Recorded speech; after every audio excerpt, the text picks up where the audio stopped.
WKRP in Cincinnati for the best musical madness on the air. WKRP tonight at 7:30.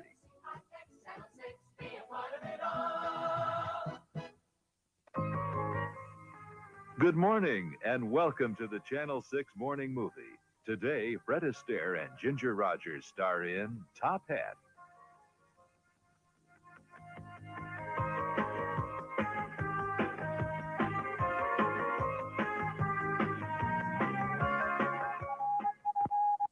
Develop your career in fashion in less time than you think. For this free booklet, call 800-331-1100. That's 800-331-1100. Over 50 Carlsons were at last year's reunion, 3 of them with heart defects that a few years ago could have been fatal. But thanks to research like that sponsored by the American Heart Association, there are more Carlsons to keep up with. The American Heart Association, we're fighting for your life. I hope they never stop fighting. Top Hat will return after these messages. The Pinedale Shopping Mall has just been bombed with live turkey.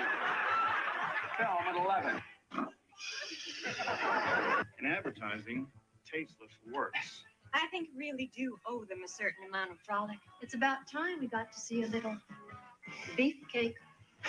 Listen, you two. Tomorrow, nude wrestling. Think you're dealing with a fool? Shut up. WKRP tonight at 7:30 here on WCIX Channel 6. Most horoscopes give general help to everyone born under your sign. Now, with the aid of advanced technology, I can give you a personal horoscope, a roadmap for life with a daily phone call. Your personal horoscope, only 50 cents from any touch-tone phone. Call 976-3333. Every day, you'll hear my special message for you about love, money, and health. Your roadmap for the future. Call 976-3333. Call me now. Are you suffering from an injury due to someone else's negligence? If an unfortunate accident occurred 4 years ago or less, you still may have time to claim what is yours by law. Justice can still be yours. For a free consultation, call Friesner and Edge, the attorneys with a proven record of competence and integrity. Friesner and Edge will fight for your legal rights. Friesner and Edge, 358-CALL for a free consultation.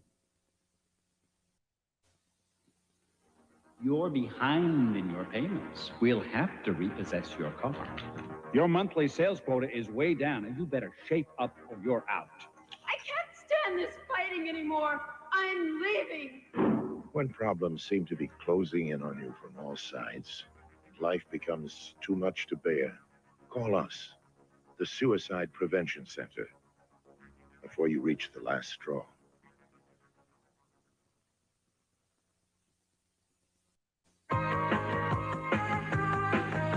Top Hat will return after these messages. On the next Benson, Benson catches a thief. That's my briefcase. Briefcase? I thought this was a radio. Klaus is writing a novel. Give me a break. I've never done this before. It's my first time. Are you talking to me, or is that a quote from your book? And the gang's all here. What is this, Clinton? Preppy punk? I just wanted to blend in. Well, we're just getting together. We're not doing West Side Story. Benson tonight at 6:30 here on WCIX Channel 6. Oh, this is a Likes Meaty Jumbo. This is a bottomless pit. It eats most things that aren't tied down. That includes hot dogs. That's why I buy this one. It's got 25% less fat. That's more lean meat, and that's better for my whole family. Especially the disposal. Would you like a jar of pickles to go with that? Likes meaty jumbos. Less fat, more lean. Beef jumbos, too. Light up your future. Turn on your career at the Art Institute. Successful art careers begin with the right training. And the Art Institutes prepare more people for art careers than anyone. I made it happen at the Art Institute. Commercial art, photography, interior design, fashion illustration. Choose your career. Then light up your future at the Art Institute of Fort Lauderdale. Call 800-292-1100 for our free booklet. That's 800-292-1100.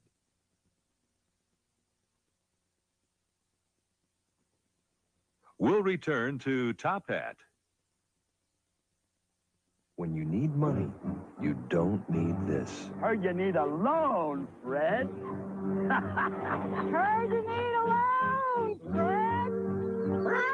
Heard you need a loan, Fred. If you're a homeowner, phone Metropolitan. It's confidential. We check your house, not your boss or neighbors. Now my credit reference. It doesn't matter. It doesn't? No. So dial Freedom in Dade or Justice in Broward. Because if you're a homeowner, that's usually good enough for us.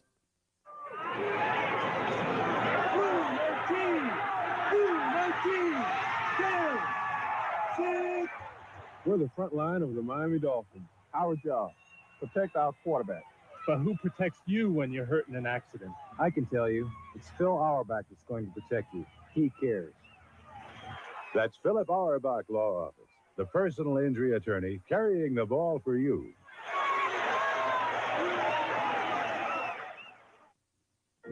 A few words about mounts.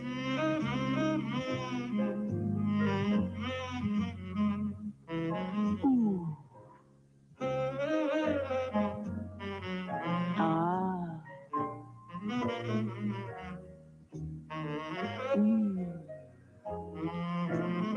But don't take our words for it. Mount. Ooh, for yourself. You're creative. You're looking for a career in art. You have the talent, but to get the job, you need the skills. We're the Art Institute, and we can help. We'll prepare you for a career in commercial art, photography, interior design, or fashion illustration. We can give you the skills to help you get the job. With our training and your ideas, there's no telling how far you could go. Get started on your art career. Call 800-292-1100 for our free booklet. Make it happen. 800-292-1100. Top Hat will return after these messages. Grandpa, is it Christmas when you were a little boy? Oh, sure, honey. But somehow Christmas was different then. Maybe it was the spirit. I really miss the music. Chestnut.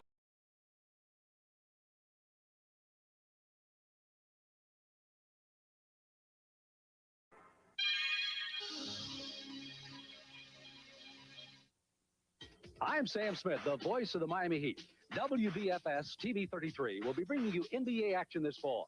Yes, TV 33 will be at courtside when the Miami Heat takes on the NBA's finest. The Michael Jordans, the Larry Birds, and all the other great stars you've enjoyed for years and years. Look for the Miami Heat coming to TV 33 this fall. Hi, welcome to the Funshine Festival on TV 33. We're going to have fun today because we got Tom and Jerry coming up at 3 o'clock. Dennis the Menace at 3:30. Woody Woodpecker at 4. Gosh, all my favorite cartoons. DuckTales at 4:30. But now, the close personal friend of mine, Bugs Bunny. on Bugs and Friends. Hey, kids, remember to just say no to drugs.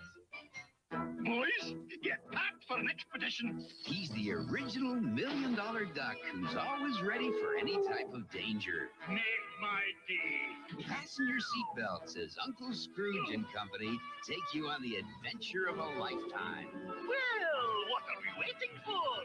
Get ready for non-stop action and excitement. Amazing. Catch it all on Disney's DuckTales. Weekdays at 4:30 on TV 33. And that this free society speaks with power, force, and decision.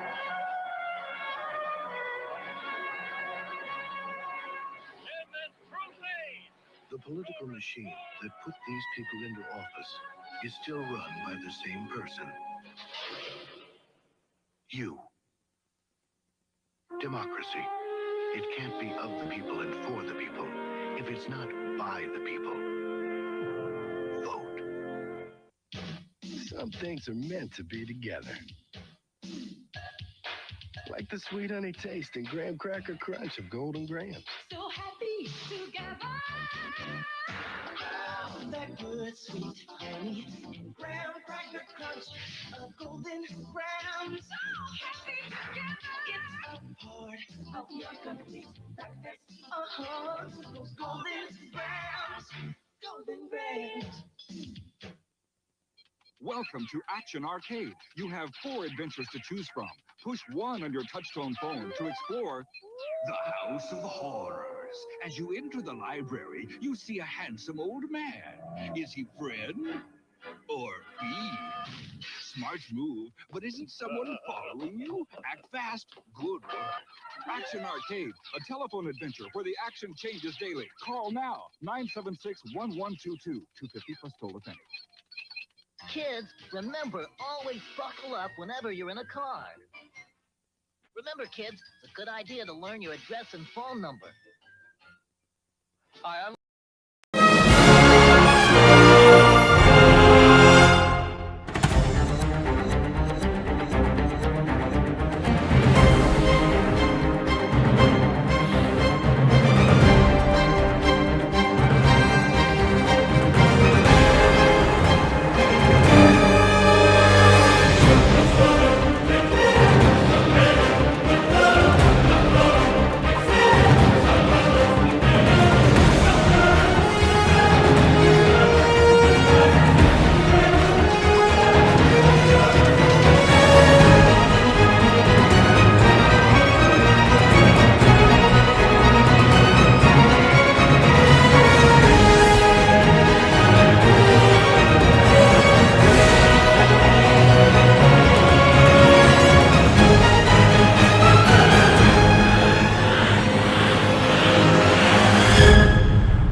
Welcome, everyone.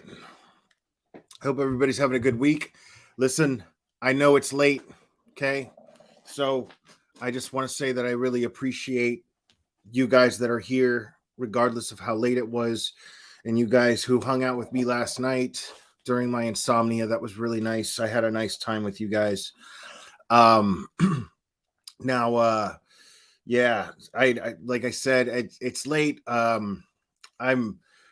I'm trying to get into older habits, better habits in spending my day. And the transition is not so easy. So this was the earliest that I could go live because I procrastinated in doing everything else that I wanted to do today.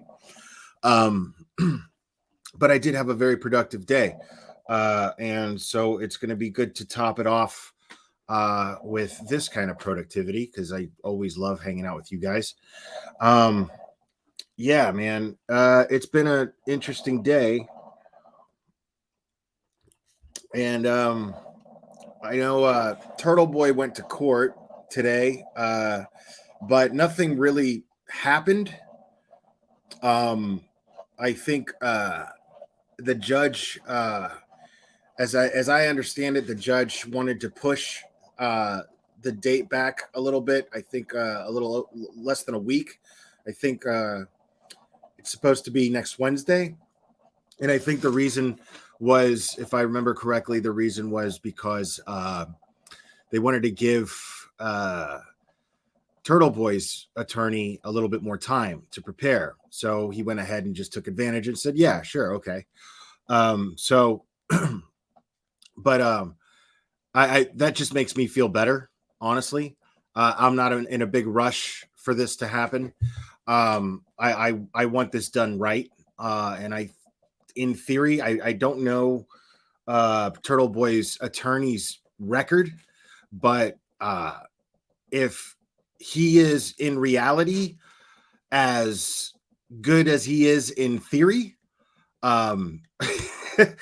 based on what I read last night about him and his press release, I think TurtleBoy's attorney is going to mop the floor with old Pass the Gravy Morrissey. I think it's going to be a landslide. I think it's going to be a massacre, a legal massacre. So that's what I think anyway. So we'll see. We'll see what happens. But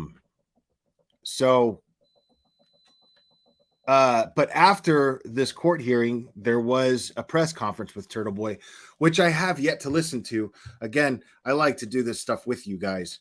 So, yeah, and everybody who are early risers will catch the replay. But again, I appreciate those of you that are here being here, regardless of the time. I know it's late, but I would prefer to go live earlier, and this will happen again. But I also wanted to go live regardless and hang out with at least some of you. So let's go ahead and watch TurtleBoy's press conference when he's coming out of court.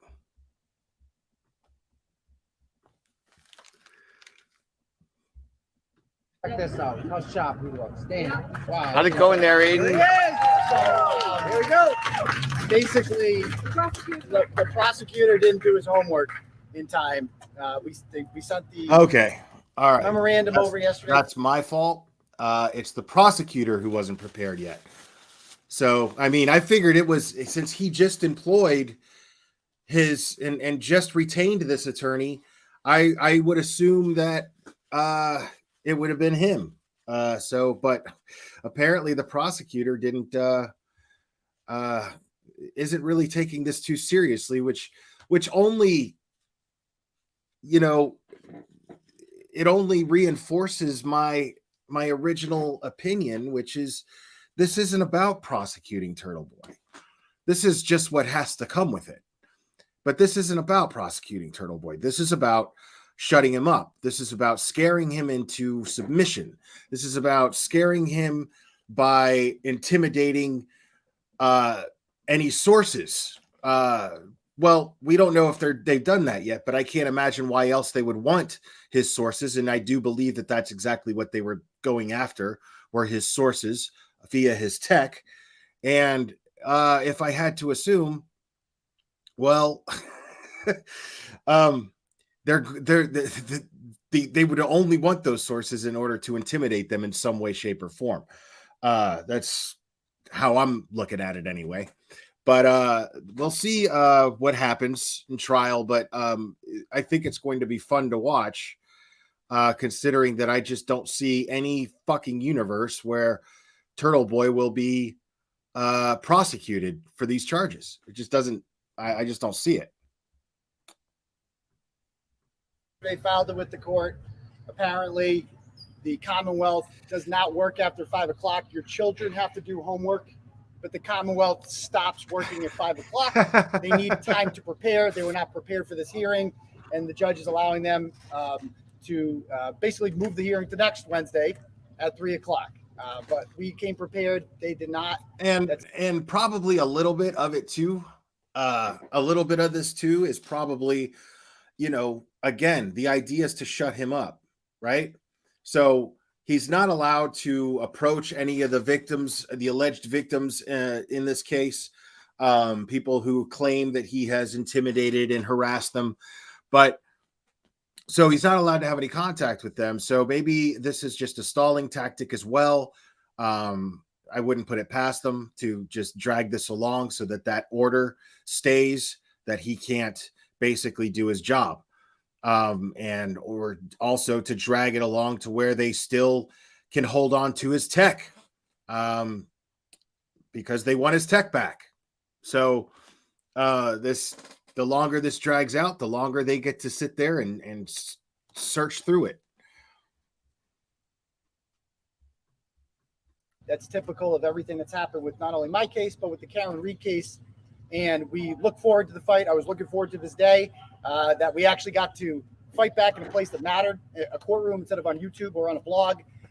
And we got to I was looking forward to this, but apparently they were not prepared, and they're not going to be prepared because the facts of the matter are not on their side. So, but my overriding question here after reading all of the motions and reading the warrants and what they applied for it is they have been building a case against me for months. They have been pulling security footage inside this courtroom about the exact timestamp that I went to take a leak.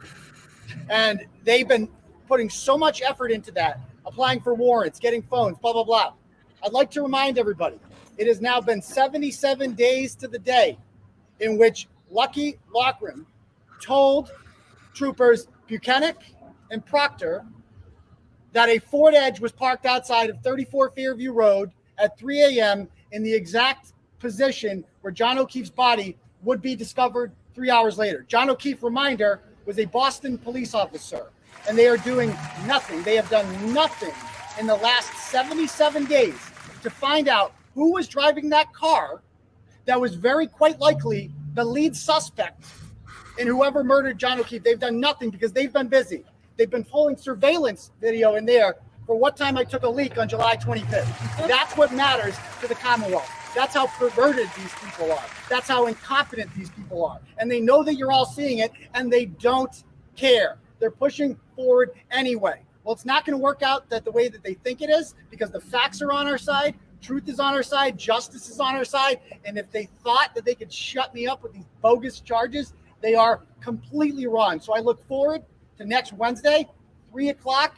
I'm sorry that you had to come out here. I appreciate y'all seeing her. You didn't get to see anything actually happen because, again, the Commonwealth doesn't like doing homework after 5 o'clock, and we do. So we came prepared. They did not, and they get an extension. They're the naughty kid in class that forgot his homework.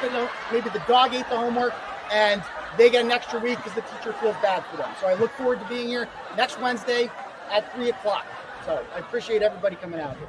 So they said in court that the document wasn't filed until after court closed yesterday. How would they have done it? I believe it was 442. See, now, Kenneth Mello has internet at home, just like we do. He can go on mass courts. He can see the filings. So nothing was stopping him from going on, reading the filing, and issuing a memorandum of response. So it's his prerogative to work through the night because the filing was... Yes, it's his prerogative to work. I mean, they chose this. I didn't choose this. So if he doesn't want to work hard on this case, that's up to him.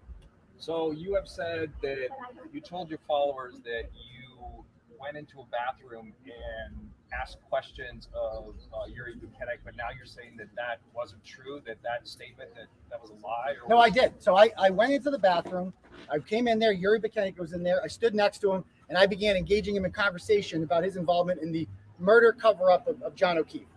And he left about 30 to 40 seconds before me. And as soon as he left, I took my phone out and I put it on top of the urinal. The sinks are right directly behind the urinal in there. I took a picture in there today just to show everyone. The sinks are directly behind the urinal. If Bukenik was washing his hands, which he did, then he would have been there. But he was not because he was gone. So I took the phone and I filmed myself in there. I turned to a stall. There's a stall directly next to me. What? And I pretended to speak to him. He was not in there. They are using that as probable cause for wiretapping, except they forgot one important thing. A key aspect of wiretapping is you need intercepted audio, which they don't have. Yuri Bukenik's voice is nowhere on that 12-second video that I posted on Twitter, and they used that. They were trolled into filing for a warrant, not understanding the statute, my God. not understanding that audio is required for Did you troll interception. your followers then too? Because you presented that as fact. Yeah, I trolled the government. That's correct. And they fell for it. That's pretty incompetent. You find that the judge looked at this, the first thing he set out the case, my this is a God, First dude. Amendment issue. Yes, it absolutely is a First Amendment issue. The First Amendment has been held up time and time again in this country. Liberals, conservatives alike, 9-0 decisions with the Supreme Court constantly. This is clearly a First Amendment issue. This is a unique bail petition hearing because, like my attorney said, we're not trying to make it so that I can play softball on the weekends or go out of state or anything like that. We're trying to amend the conditions so that I can do my job safely, so that I don't have to live with a cloud over my head, that if I say the wrong thing and if I report on this matter accurately, that one of these 8 individuals can say, well, I feel unsafe or I'm fearing as a result of him reporting on the things that I'm doing. Because that's ultimately the basis of the You know what I love? together is that I'm reporting. This is another case where you never see this. Okay. This is another case where you never see a lawyer standing next to their client who is a defendant in a case, and they are just encouraging him to run his mouth. Why is that? The reason is because he doesn't have anything to hide. He doesn't have any way of incriminating himself. He's done nothing that is outside of the boundaries of the law. So his lawyer is just like, yeah, go, dude. I've never seen a lawyer be somebody else's yes man. And I'm not saying that to put him down. I'm just saying that's totally what it looks like. Usually you're paying a lawyer to to where you get to be their yes man. You know what I mean? Where you stand next to your lawyer and your lawyer is going, we will not stand for this. We will not do this. We will not do that. And you just stand there quiet so that you don't give anybody anything to incriminate yourself with. But that's not what's happening here. What's happening here is there's nothing to incriminate himself with. He hasn't broken the law. This is all bogus. This is all a fucking sham. So he doesn't have anything to incriminate himself with. So his lawyer is just like, fuck yeah, man, do your thing. Say words, son. Yes. Preach. That's his lawyer standing right next to him doing that shit. It's fantastic. And the only other case that I've ever seen where that happens, Karen Reed. Where they actually encouraged her to go on Dateline. Without them. She's just sitting there answering questions, doing an interview.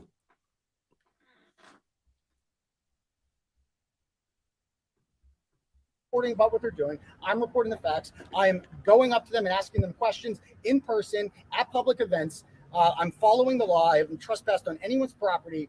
And because I'm asking them these questions, they feel arbitrarily unsafe.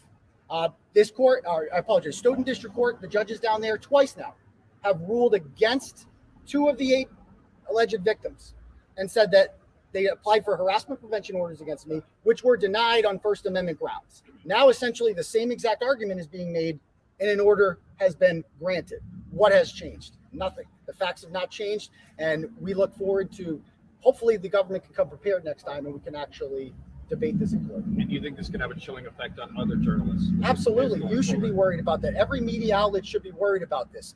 When we were out there talking to Jennifer McCabe, you also had a microphone in her face, right? And what if she said that you made her feel uncomfortable? You know, how would you feel if you were brought to your, arrested in front of your children, brought to Stoughton District Court in handcuffs and shackles, and paraded out to the media like you're some sort of hardened criminal? The implications this could have on journalists everywhere should shock us all to the core. So we put in a records request to get your arrest and your transport. They're denying that. But if we get your permission to get the video, Tully's video of you being, searched, your house being searched, I think with your permission, we'll probably get it released. It includes transport to the Stoughton District Court. Are you guys good with that? Getting that out there? Everything's due, Ted, at the December 5th pretrial. So we should have it then. Okay. At the latest. All right.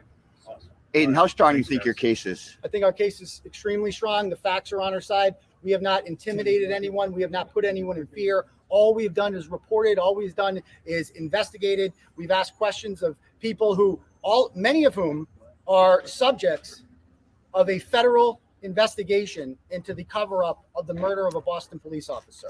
I am questioning subjects of that, people that have been grand juried, that have been subpoenaed, that have been visited by the FBI. And the I gotta say how fucking stupid Norfolk County is. Like, I don't mean the people in Norfolk County. I mean the people in charge in Norfolk County. I gotta say, because if this was their big plan, and the whole point is to shut them up. Like, do you see what you did? Because this isn't because TurtleBoy called up some press and was like, hey, I want to tell you all everything that I know about the Karen Reed fucking bullshit charges. I want to tell you what kind of injustice. I want to tell the entire world what kind of injustice is happening to the memory of John O'Keefe. And an innocent woman is being tried for this, being charged, her life being stripped from under her.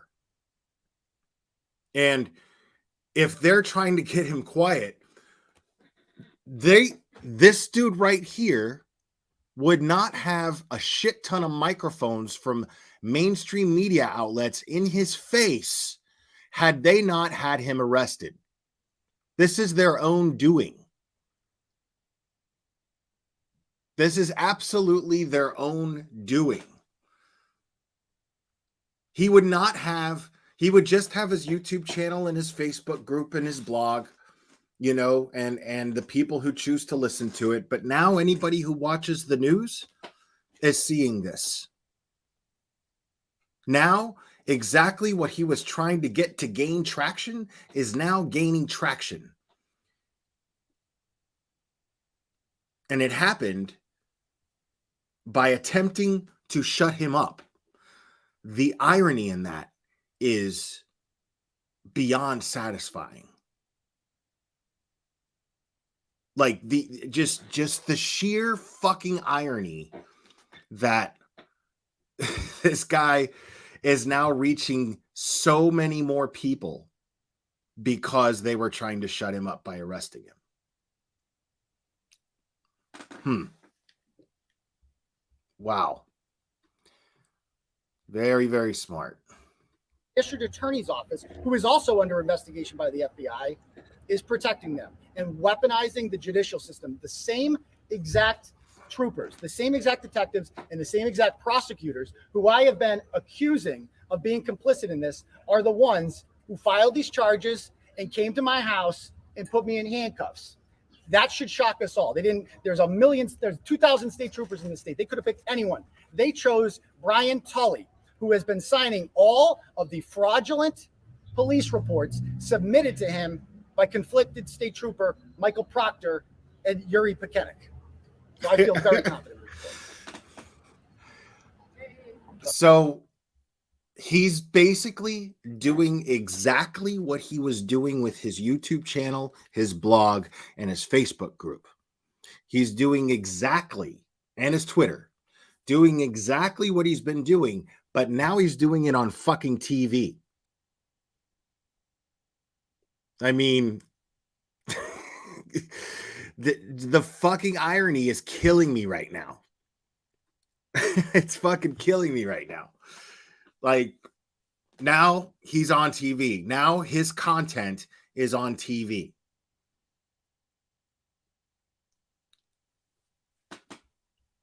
Real smart. All right. Good job, guys. Nice. I'm with you, Daddy. All right, here we go.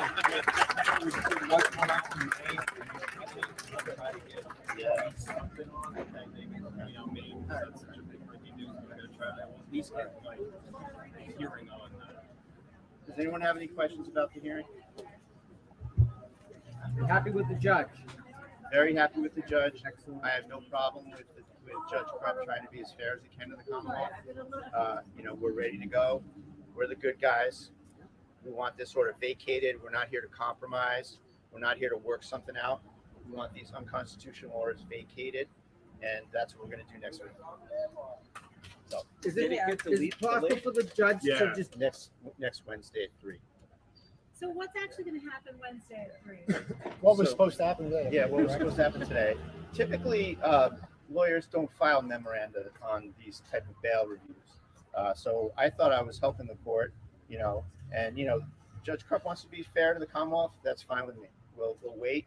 We'll get it done. We have the prevailing arguments, and we're very confident, and we fully expect that Judge Krupp is going to grasp the notion that, we're here for constitutional rights, fundamental rights, not to go, expand a curfew for a couple hours or, go play softball on Saturday. This is incredibly important. So who put the screen in there? Not us. How often are journalists? Oh wait. There we go. Yeah, Caleb, sorry, man. I had taken everyone's wrench and then rebuilt my moderator situation. Caleb, you haven't been here in a minute, but now that you're here, you got your wrench back because I remember you had one. Now, beyond the badge, here's the thing. I'm seeing people, and this is how you know somebody is too ignorant to actually have a civil discussion. You when you know that somebody is probably wrong in the way that they view things, it's when they get real personal. because someone offered to debate the issue and basically said, well, be ready to kiss your ass because I'm going to destroy you, because you were already in the chat being disrespectful and telling people to quit sucking his nuts and blah, blah, blah. And that's fine to a certain degree, but I'm not going to allow you to be abusive. Okay. Now, if you have a different opinion than anyone else here in the chat, you are welcome to discuss it. It's what the chat is for. But I'm not going to have you insult someone and disrespect them on a personal level when they are not doing so to you. I wouldn't allow them to do it either. So just know that. Yeah, that's fine, but you're being crude and you're being rude, and to somebody who isn't being crude without you being crude first. You came into the chat aggressively, and you rubbed people the wrong way. So now again, you're welcome to your opinions, but I'm not going to let you. If you want to hang out here and you want to have a different opinion and express it, and you feel that strongly about it and you have conviction behind it, that's great. But have a discussion with other people who are willing to just have a simple discussion with you.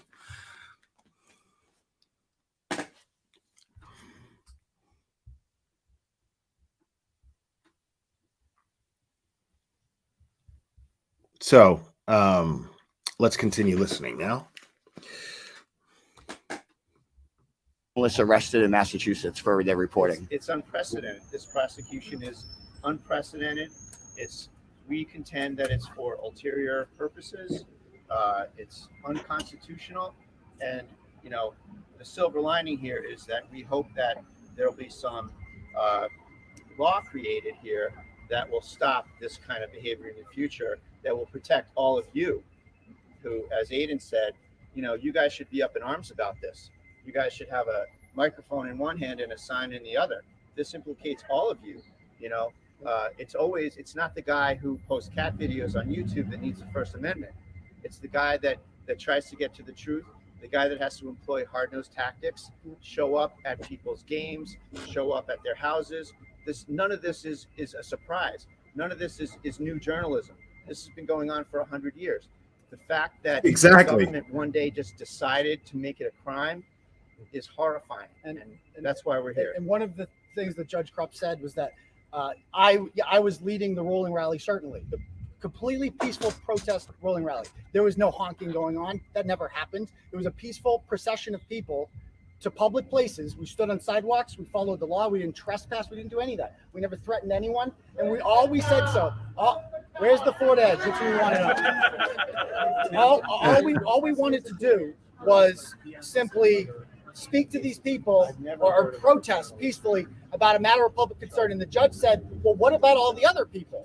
Are they journalists too? And the answer is yes. Everyone with the camera right now who is filming this and has a social media account is technically a journalist. You are reporting on it just as much as anyone else. What makes me more of a journalist than you? Because I created a free WordPress blog? No, we're all journalists. We're all seeking truth out there. We're all TurtleBoy. That is, we are all TurtleBoy. Are they pursuing charges against all the protesters? No, I mean, and that should concern a lot of people, quite frankly, is that, the judge mentioned journalistic privilege, but how much of it is privilege and how much is a right? And if it's a right for journalists, isn't it a right for anybody? Well, we need a statute in Massachusetts. There's no statute in Massachusetts, but there are some protections that you can cobble together based on case law that we're working on. But there really needs to be a statute in the state to protect journalists from these types of cases. What would it say that isn't in the First Amendment? I don't understand the question. Sorry. Well, the statute. What would a statute say that's not already in the First Amendment? Well, it would have to protect journalists from criminal charges for simply exercising their First Amendment fundamental rights. Well, then wouldn't that protect everybody? Many states have it. Yeah. It should protect everyone. There really shouldn't be any special. And the most fun about this, the most fun about this irony that I've already explained is what type of journalist is not going to side with him. Think about that. Every single person out there with a microphone in his and Bradel's face, I'm not sure if that's how you pronounce his last name, but in front of TurtleBoy and his attorney's face, okay? Everyone with a microphone is a fool if they don't side with him, if they're not completely in full support of him in this situation, because he's right there fighting their fight for them. He's standing on a courthouse facing charges, fighting a fight for not just himself, but for them too. They love this motherfucker right now. They love this motherfucker right now. So anytime he's going to want to say anything that he's going to want to have to say, they're going to put a mic in front of his face. And he's already talking about, I mean, he spent half this time up here talking about why the Karen Reed case is a sham. Welcome to Logic, Laura Crystal. Appreciate you. I mean, like, dude, it's such a fucking, it's like a cherry on top of a sundae. It's the sweetener. It's the sugar in the cookies. You know what I mean? The fact that this has become a First Amendment issue simply about freedom of the press, and they wanted to shut him up. And so all of these people in the press are looking at him like he's fighting for their rights. He's a fucking hero to the press, not necessarily the people that follow the press, but the press themselves. When does that happen? When does that ever happen in a true crime case? It never does. I've never seen it. Never fucking seen it. Carve out for journalists. Everyone in this country should be able to, if they come across something that they want to disclose, they want to investigate, they want to share with the public, anyone should be able to do that without risk of, in this case, facts, the Caleb. very same governmental entity that's being investigated, down to the very same squad of police officers, then use the machinery of the state to file charges against people investigating them. That's unprecedented and outrageous, and we contend that that's a further violation of Mr. Carney's civil rights as well. Oh shit! Oh my god! I think we got a super dad. Super dad. I think we got a super dad. Super dad. Super dad. Super dad. Dad. Dad. Dad. Dad. Dad. I think we got a super dad. I think we got a super dad. Giama Suze. Thank you very much. He is a hero to every constitutionist. Agreed. I cannot disagree with that. And thank you very much. Yeah, this is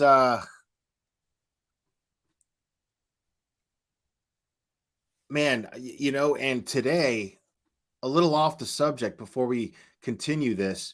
Today, I know a lot of you are familiar with Brandy Churchwell. The 13th Juror is the name of her channel. And she had the mother, well, technically the foster mother, but I mean, she earned it being her mom. But the foster mother of Oakley Carlson. Now, those of you who've been following my channel for a long time know that I did cover the Oakley Carlson case pretty thoroughly. And that case really, really hits home with me. So make sure if you guys were following the Oakley Carlson case, go check out the 13th juror, Brandy Churchwell. She had this amazing interview. I didn't get to listen to the whole thing. I was at the gym, and then when I was leaving while it was on, and I didn't get to listen to it, but I listened to a little bit of it and made a couple comments. Yeah, man, the Oakley Carlson case, I want to be very clear about something, guys. You know, it's a blessing that our communities are coming together.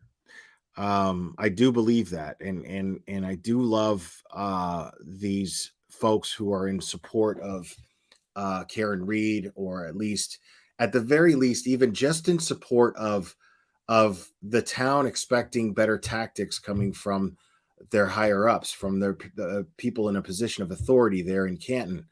And even if you aren't convinced that Karen Reed is innocent, you know, there's a lot of you that still agree that the evidence was mishandled, and there's just a lot of shoddy investigative tactics here, and it's costing a police officer justice. It's costing his family justice, his loved ones justice.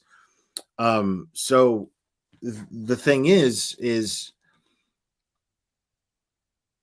as passionate as I've seen everyone about this, I gotta say, you know, I love that, and it's inspired me in a lot of ways, and I absolutely love it. But keep in mind, you know, justice doesn't begin and end with John O'Keefe and Karen Reed.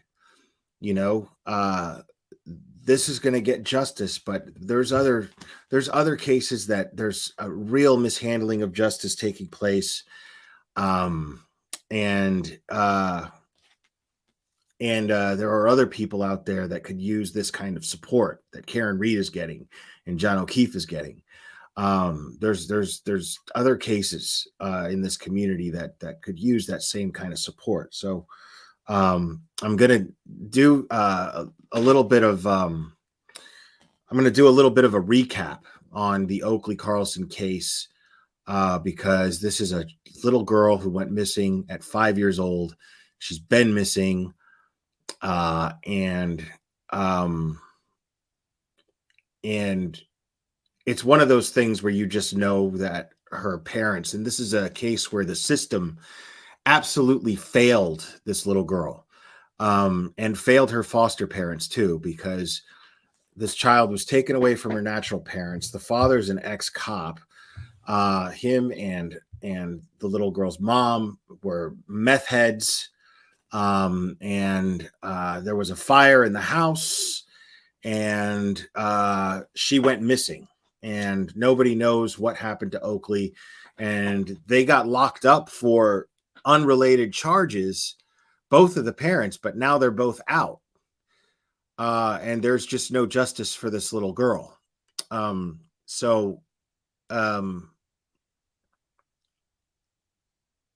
Taking on a case like this, talking about it, demanding more be done, you know, you could really be a part of something really, really massive, which is making changes in family services and their policies.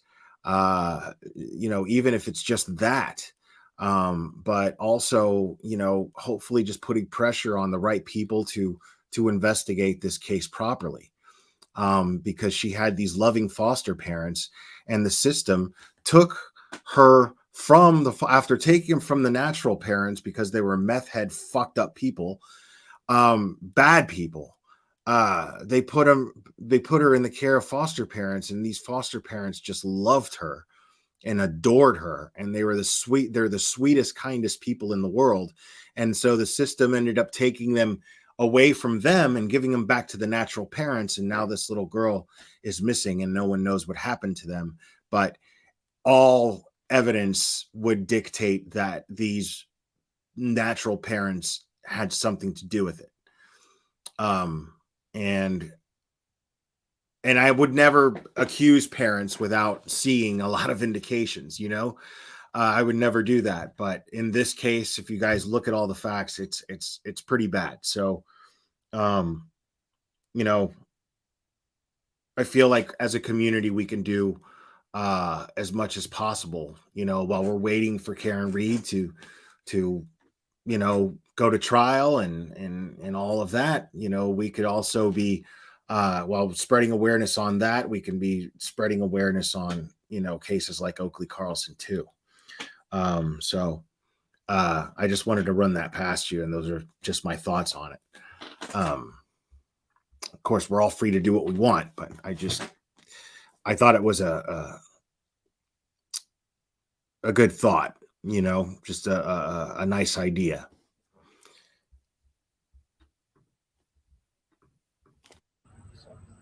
Aiden, can you comment on the amount of support you've gotten from your supporters and other journalists? Yeah, well, I haven't got much support from journalists. I'm disappointed to see a lot of headlines from the media. If you read any of the headlines from Mass Live or WCVB, which is basically state propaganda at this point, and it just says, you know, blogger charged with 8 counts of felonies for allegedly threatening witnesses. They don't actually look at the merits of the case because they haven't been investigating this. If they actually did, they would see that nobody's been threatened. Quite the opposite. Check out the most recent article on tvdailynews.com.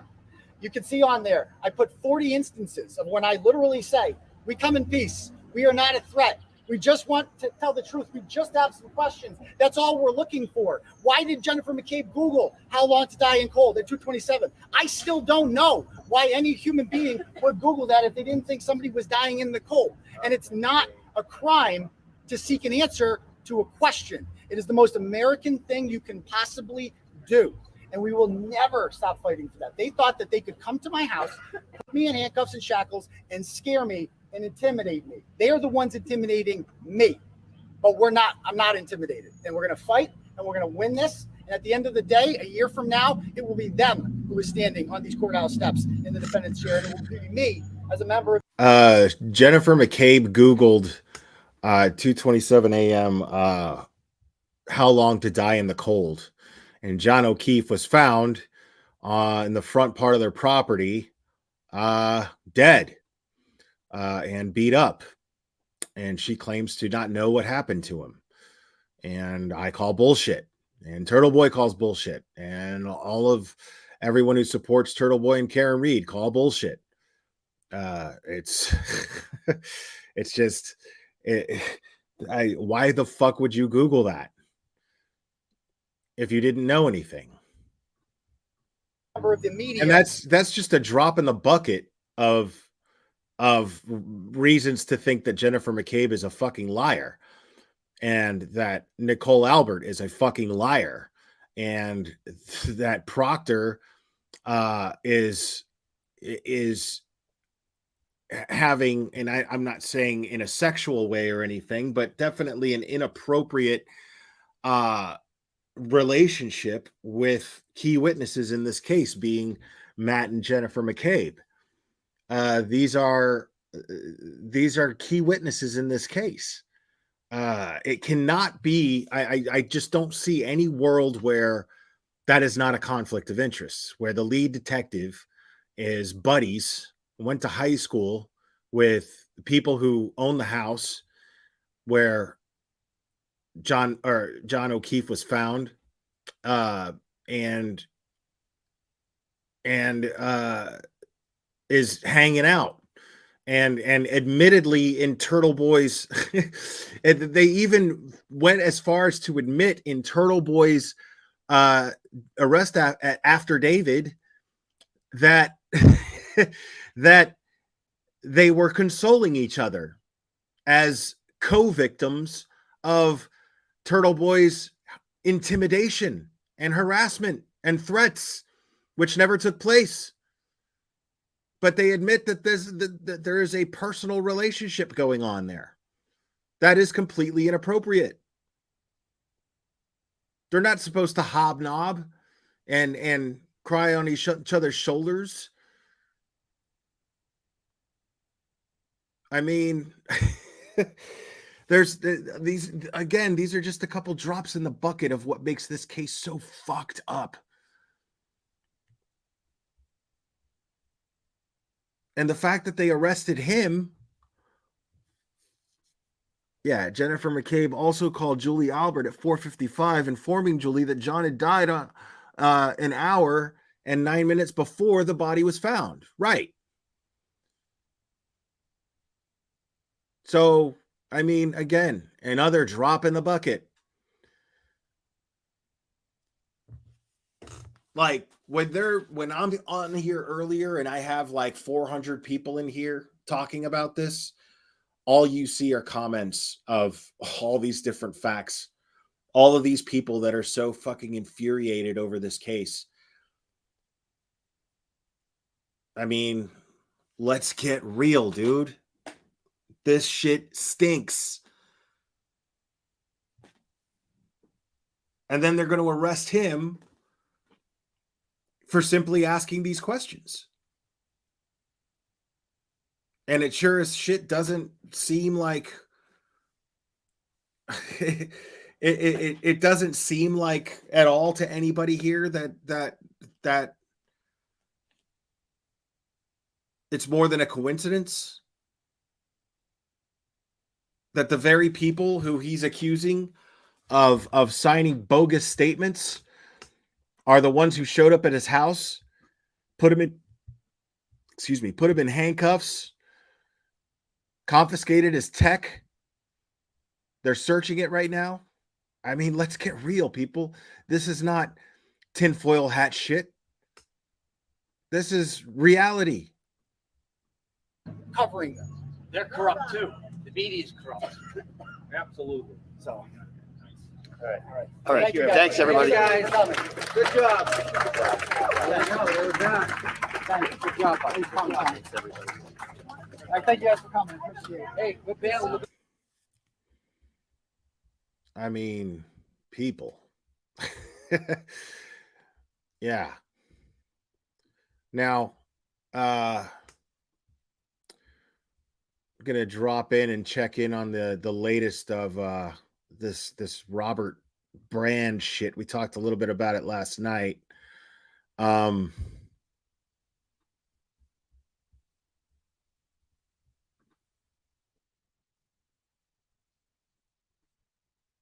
Why is there commercials? I pay for no ads, bro. About long-acting Apertude and prep without pills. Save at apertude.com. The fuck? I guess it's television, and it's just streaming because it's a television channel.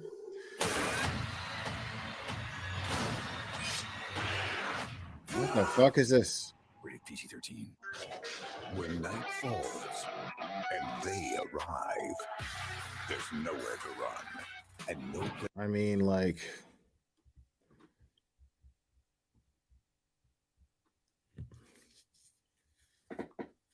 yeah, I just think what it is it's a TV station. Like, I'm streaming a live feed from a TV station, a local TV station in Maine, and they're just having a commercial break, I think. I don't think they're supposed to like stream it though. So I don't know, man. It's whatever. I'll just wait. It would give me the option to skip if it were YouTube ads, but they're not YouTube ads. But it's kind of annoying.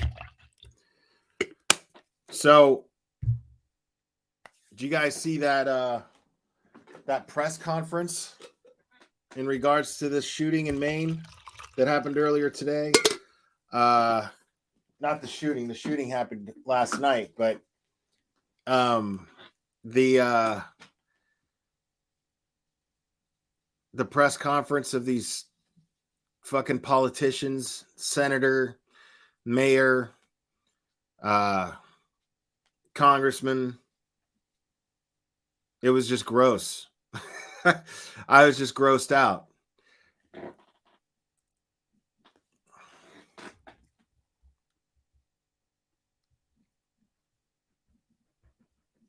I mean, I want to play that. I just want to make sure that there's no updates that I'm missing here.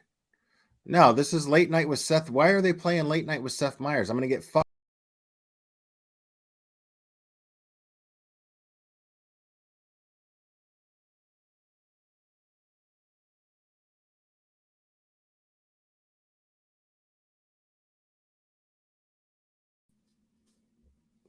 Yeah, dude.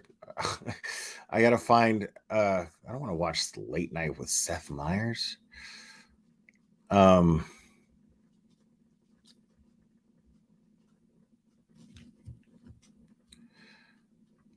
I guess this.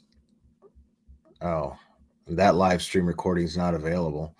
All right. Well, let's find out.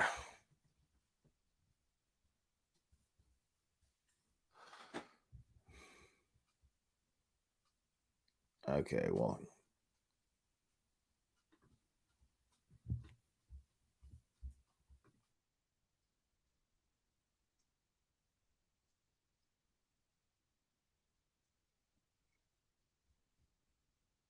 The president yesterday, John, said he has no confidence in the Wow, this is about Ukraine and by the shit. Palestinians in Hold on. Gaza. I guess they caught the guy or something, man.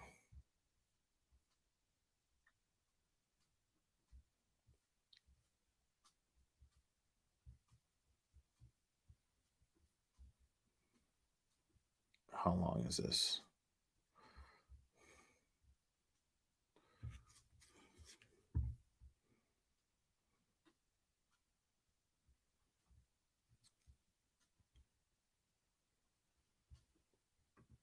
This is 5 hours ago. All right. New details are emerging about the suspect's past. Investigators say Robert Card served in the Army Reserves and has a history of mental health issues. Craig Patrick is here now with more on Card's background. Craig. Well, we'll start with the Pentagon. It has records on a reservist who has the same name and birth date as the suspect. And assuming that it's the same Robert Russell Card II, born on April 4th, 1983, making those assumptions, he has extensive weapons training, having served in the Army Reserve for more than 20 years, going back to the year 2002. Those Pentagon records show that he has not served in combat, but did serve as a sergeant first class fuel supply specialist, meaning that's storing and moving fuel supplies for aircraft and Army vehicles. Now, sources in law enforcement first told the Washington Post that Card alarmed his commanders this summer when he issued threats to his own unit. Sources say that he reported hearing voices inside of his head and that he threatened to shoot up a National Guard base in Maine. His commanders at that point sent him to a hospital where he stayed for 2 weeks for psychiatric treatment. And by the way, unlike Florida, Maine does not have a red flag law, which empowers government to take weapons from those who threaten themselves or others through a court process. Well, that would We explain also things. don't have any indication at this time that Card. Yeah, see, I'm not against that. I'm pissed that it's necessary, but I'm not going to deny that it's necessary at this point. At least that's my opinion. Illegally purchased his weapon. Police and detectives are still investigating his background and trying to find him. We have literally hundreds of police officers working around the state of Maine to investigate this case, to locate Mr. Card. And at this point, we also have not found any records of a prior felony arrest. Card does have an active military ID card, which lists his height as 5'11", his weight at 230 pounds. Robert Card and his family have lived in southern Maine for generations, working on farms and also in the construction industry. Card also attended the University of Maine as an engineering student. According to the university, said he took classes there from 2001 to 2004, but never graduated. The arrest warrant is based on 8 counts of murder, while there are more than 8 victims. Why would that be? Well, law enforcement initially identified 8, of course, and then notified next of kin. So then at that point, they moved very swiftly to issue the warrant based on the information they had at the time the warrant was issued. So the warrant and the charges will surely be updated and expanded in the course of time. All right, Craig Patrick, thank you. Thank you. Right. And like anything else, they're building a case against him. That's why they only called him a person of interest at the time, because they were still building a case and they were still trying to get a warrant. So it's standard pretty much. I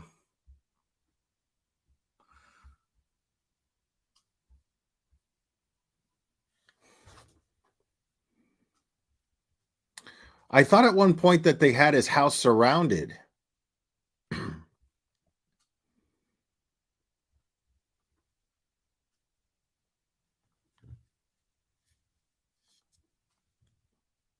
I think we got a press conference, folks.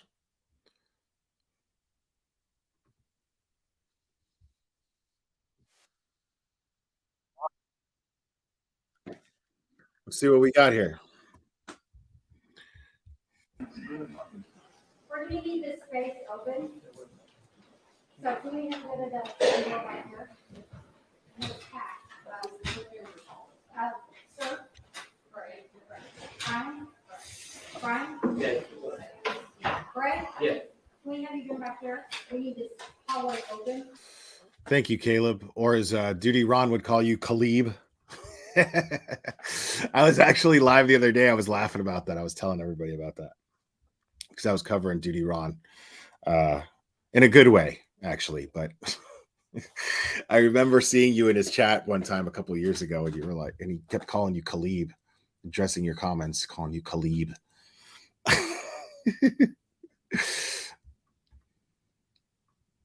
Oh shit, my bad. All right, thanks.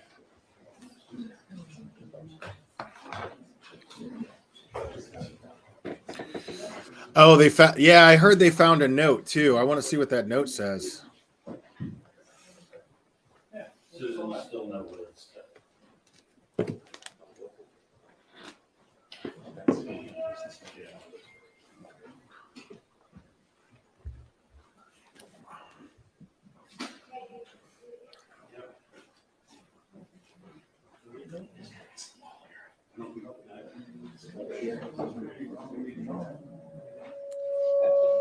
That's it. Guard on the line to stand out. Check 1, check 2, sibilance. Is he still calling you that? He's still. I say just let it go. I say just let it go until somebody just naturally like corrects him.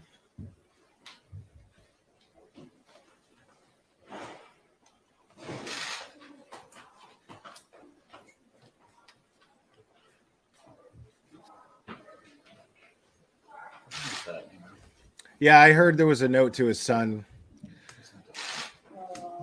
I also heard that, I don't know who it was. It was somebody that knows him. It was somebody that knows him, and they were saying that he got like a hearing aid or something, and ever since he got the hearing aid, he started saying that everyone was against him, everyone was trying to get him, everyone was plotting against him. I don't know how much of that is true, but you know.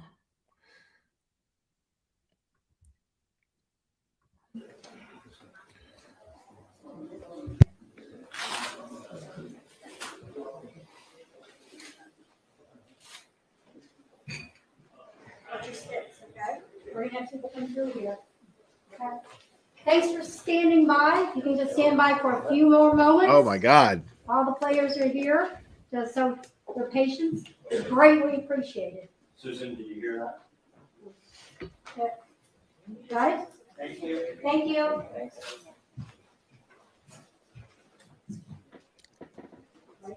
So,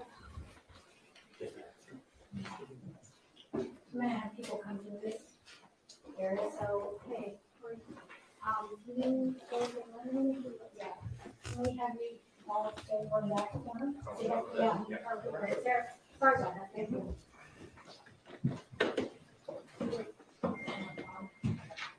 Because people are going to be walking right behind you. Okay. Do you get that? People are going to be walking right behind you. Yeah, this is live, so I don't know what this is.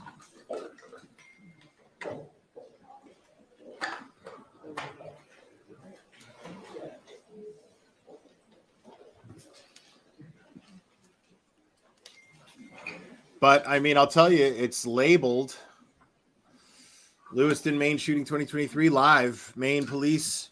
It's supposed to be a police briefing. So this is the kind of update that we've been looking for. Not that bullshit that we heard earlier. Like, all I heard was just a bunch of opportunistic fucking douchebag politicians campaigning. That's all I heard. That's all I saw. One dude was even fucking talking about his hair. That one congressman was like, Congress has been crazy, so, I haven't even had time to get a haircut. Like, what, bro? Did you just fucking do that shit in front of the world? What the fuck is wrong with you? And then just made it all about gun reform.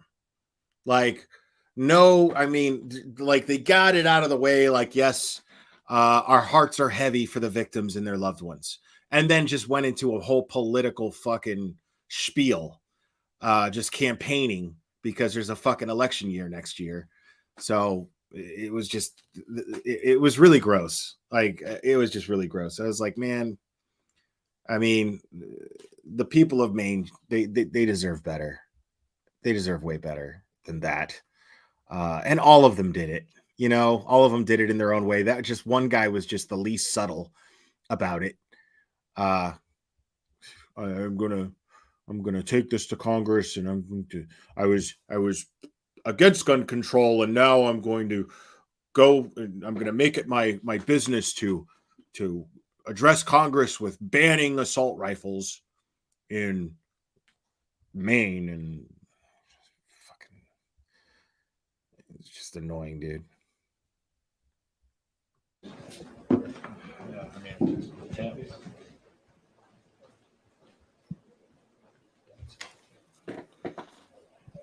Yeah, that's what I'm saying, Kelly Green. This is not about politics right now.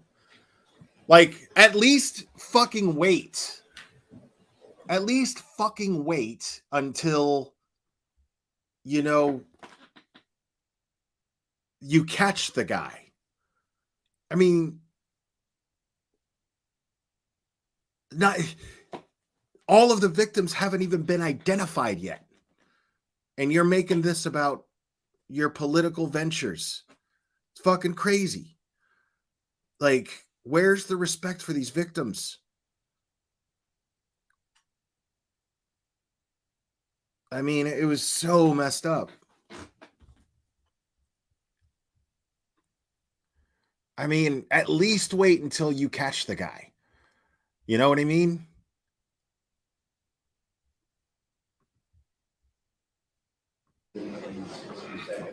Now that we've got a statement in place in order, we can see signs on both your two groups, and we are expecting most of the was exchanged and just start getting it here.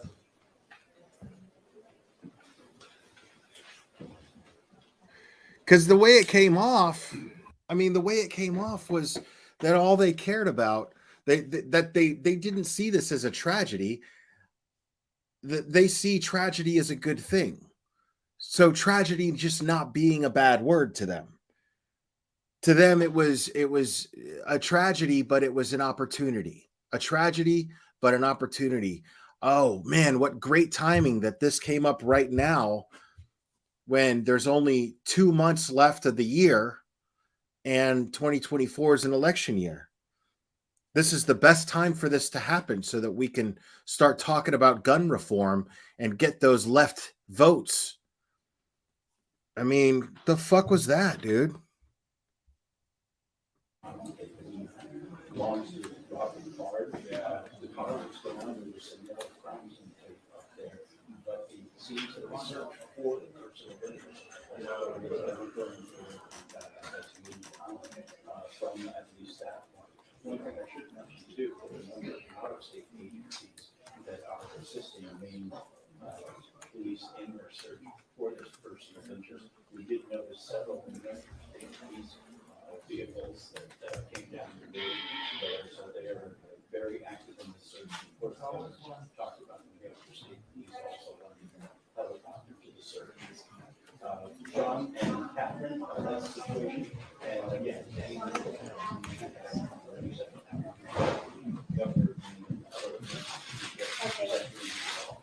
All right, here we go.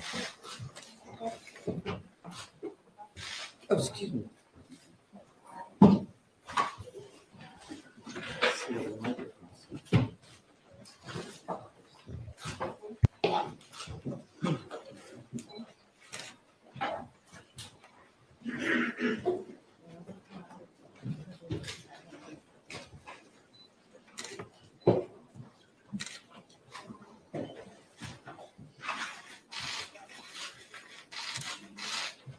We all in? Okay.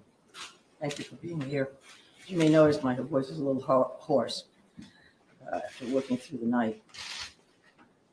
As you all know, last night, locals, county, state, and federal law enforcement officers from around the state of Maine responded to reports of an active shooter at several locations in Lewiston, including Spare Time Recreation and Schmangy's Bar and Grill.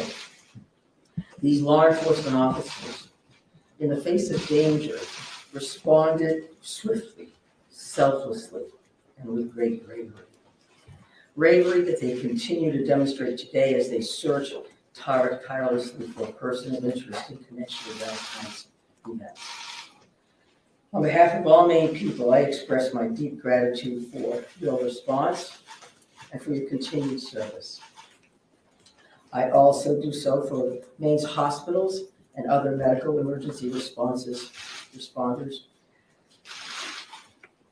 I'm profoundly saddened to stand before you today and report that 18 people lost their lives and 13 people injured in last night's attacks.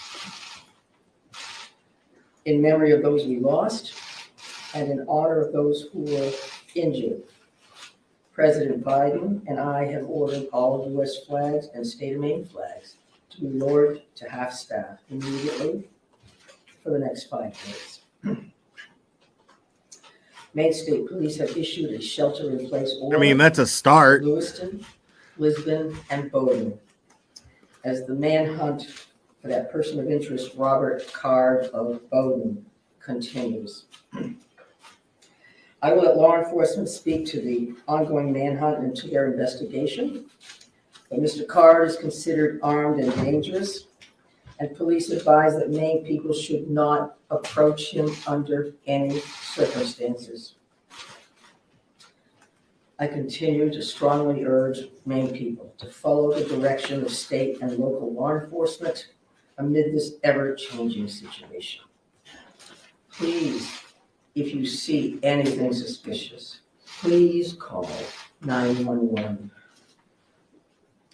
There are still many things we don't yet know about these attacks, but the full weight of my administration is behind law enforcement's efforts to capture the person of interest, Robert Card, to hold whoever is responsible for this atrocity accountable under the full force of state and federal law, and to seek full justice for the victims and their families.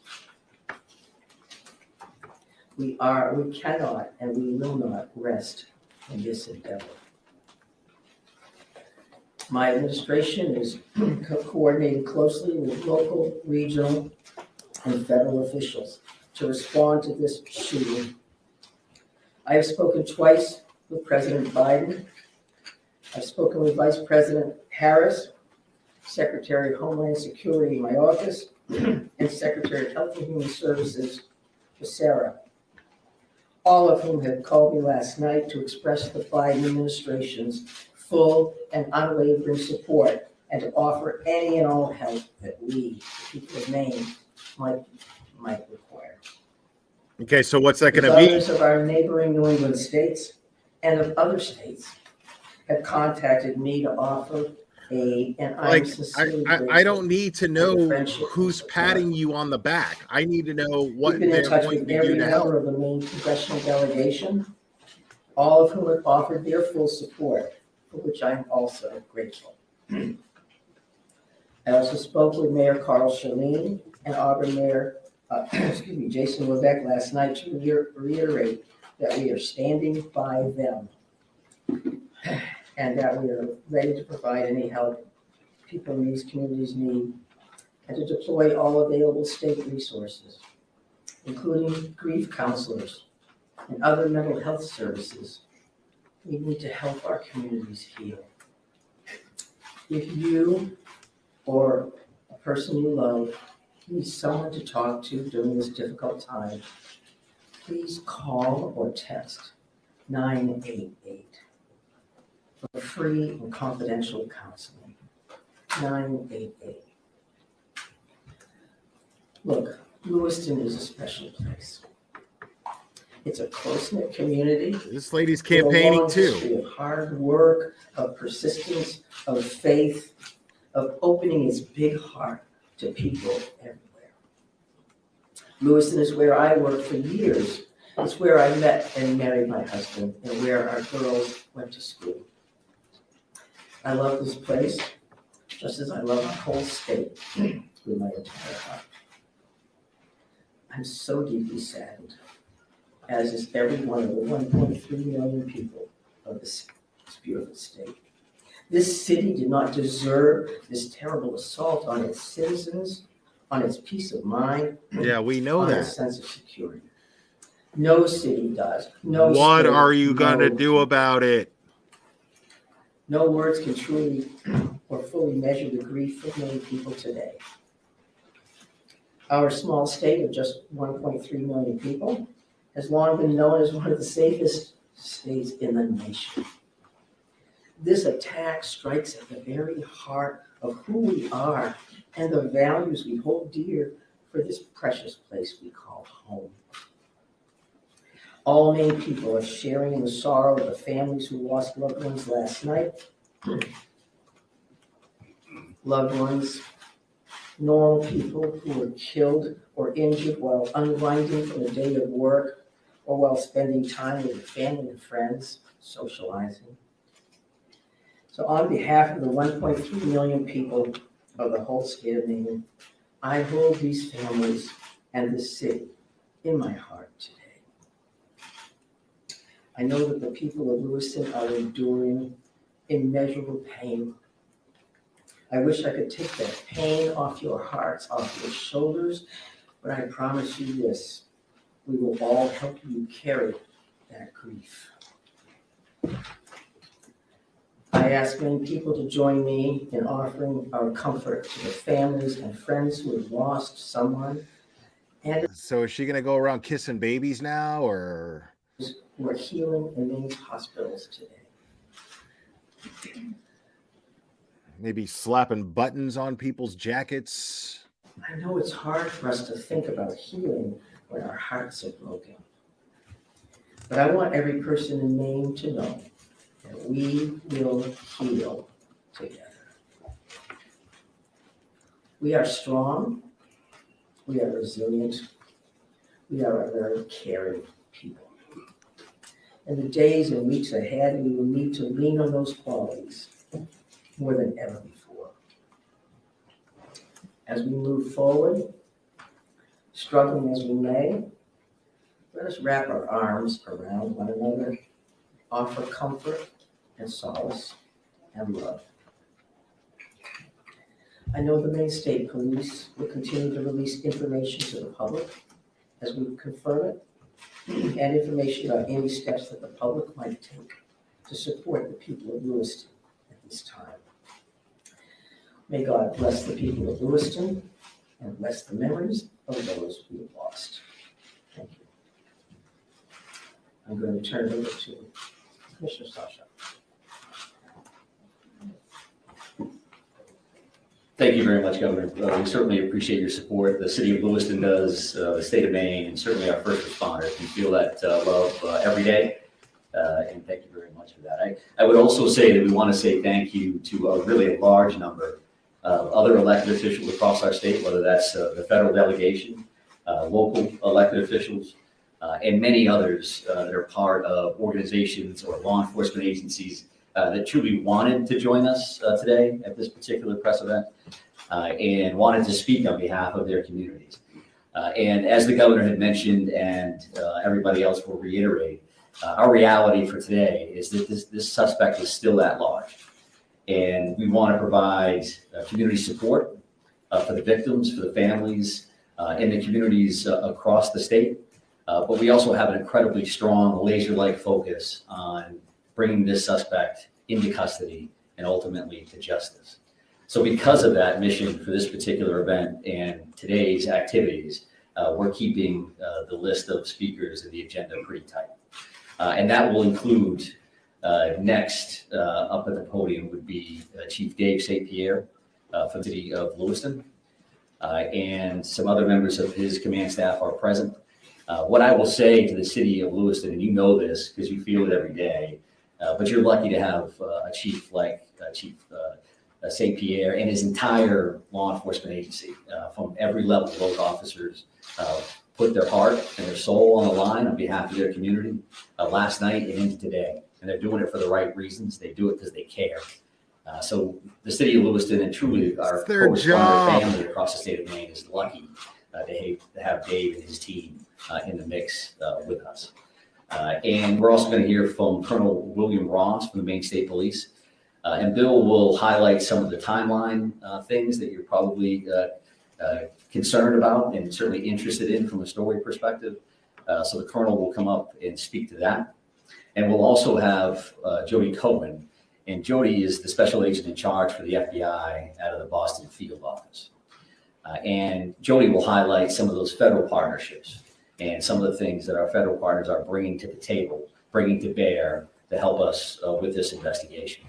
We also have a bunch of people here. Once you start naming people, you're going to have a problem because you're going to forget somebody or screw something up. But I would also tell you that a couple of our other federal partners are here. Kevin Neal, who's the U.S. Marshal for the District of Maine. We also have James Ferguson, and Jim is the special agent in charge from the ATF for the Boston Field Division. They are heavily invested with staff along with the FBI, and we can't thank them enough for all that they're doing on behalf of our state. I would also tell you that we are going to close with a brief Q&A, and we're going to try to get some of those questions out there. We appreciate your time, your patience, your professionalism, your partnership at getting this information out. I would think that those questions are going to be brief because, again, we do have a suspect at large. And while you can help us with that, we also need to get back to our team to push forward on that. So with that in mind, I would be back up at the podium to kind of steer that a little bit. I can't fast forward it. This is live.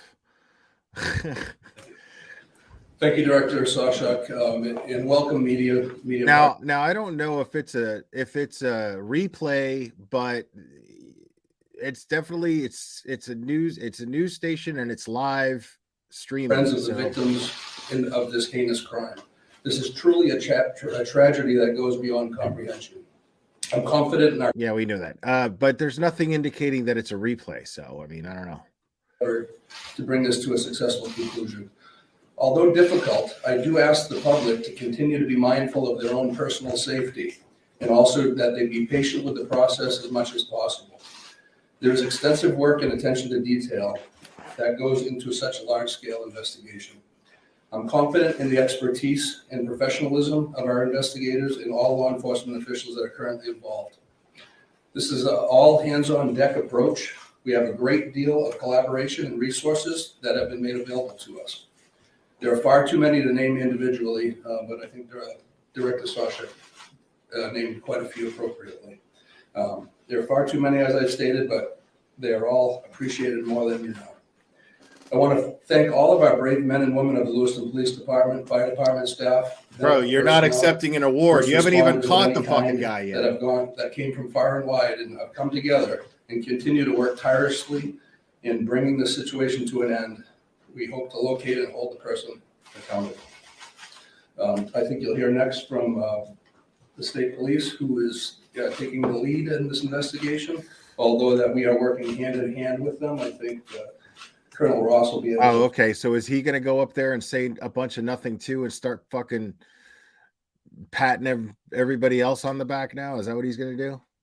First and foremost, this is an ongoing homicide investigation and search for the person that is responsible for it. We're in the early stages of this investigation.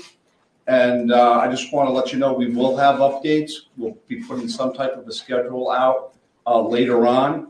But again, early stages of a homicide investigation, we want to be careful that we're doing things correctly. We want to get ahead of ourselves. I'm going to give you a bit of a timeline here to kind of fill in some of the blanks and give you some of the facts as we know them right now. A lot of this information will then be transferred to the Attorney General's office, as they will be the lead prosecutor, again, in any homicide investigation. Last night, October 25th at approximately 6:56 p.m., the Auburn Communications Center received a 911 call of a male shooting in just-in-time, or the spare time recreation center in the town of Lewiston, located at 24 Mollison Way in Lewiston.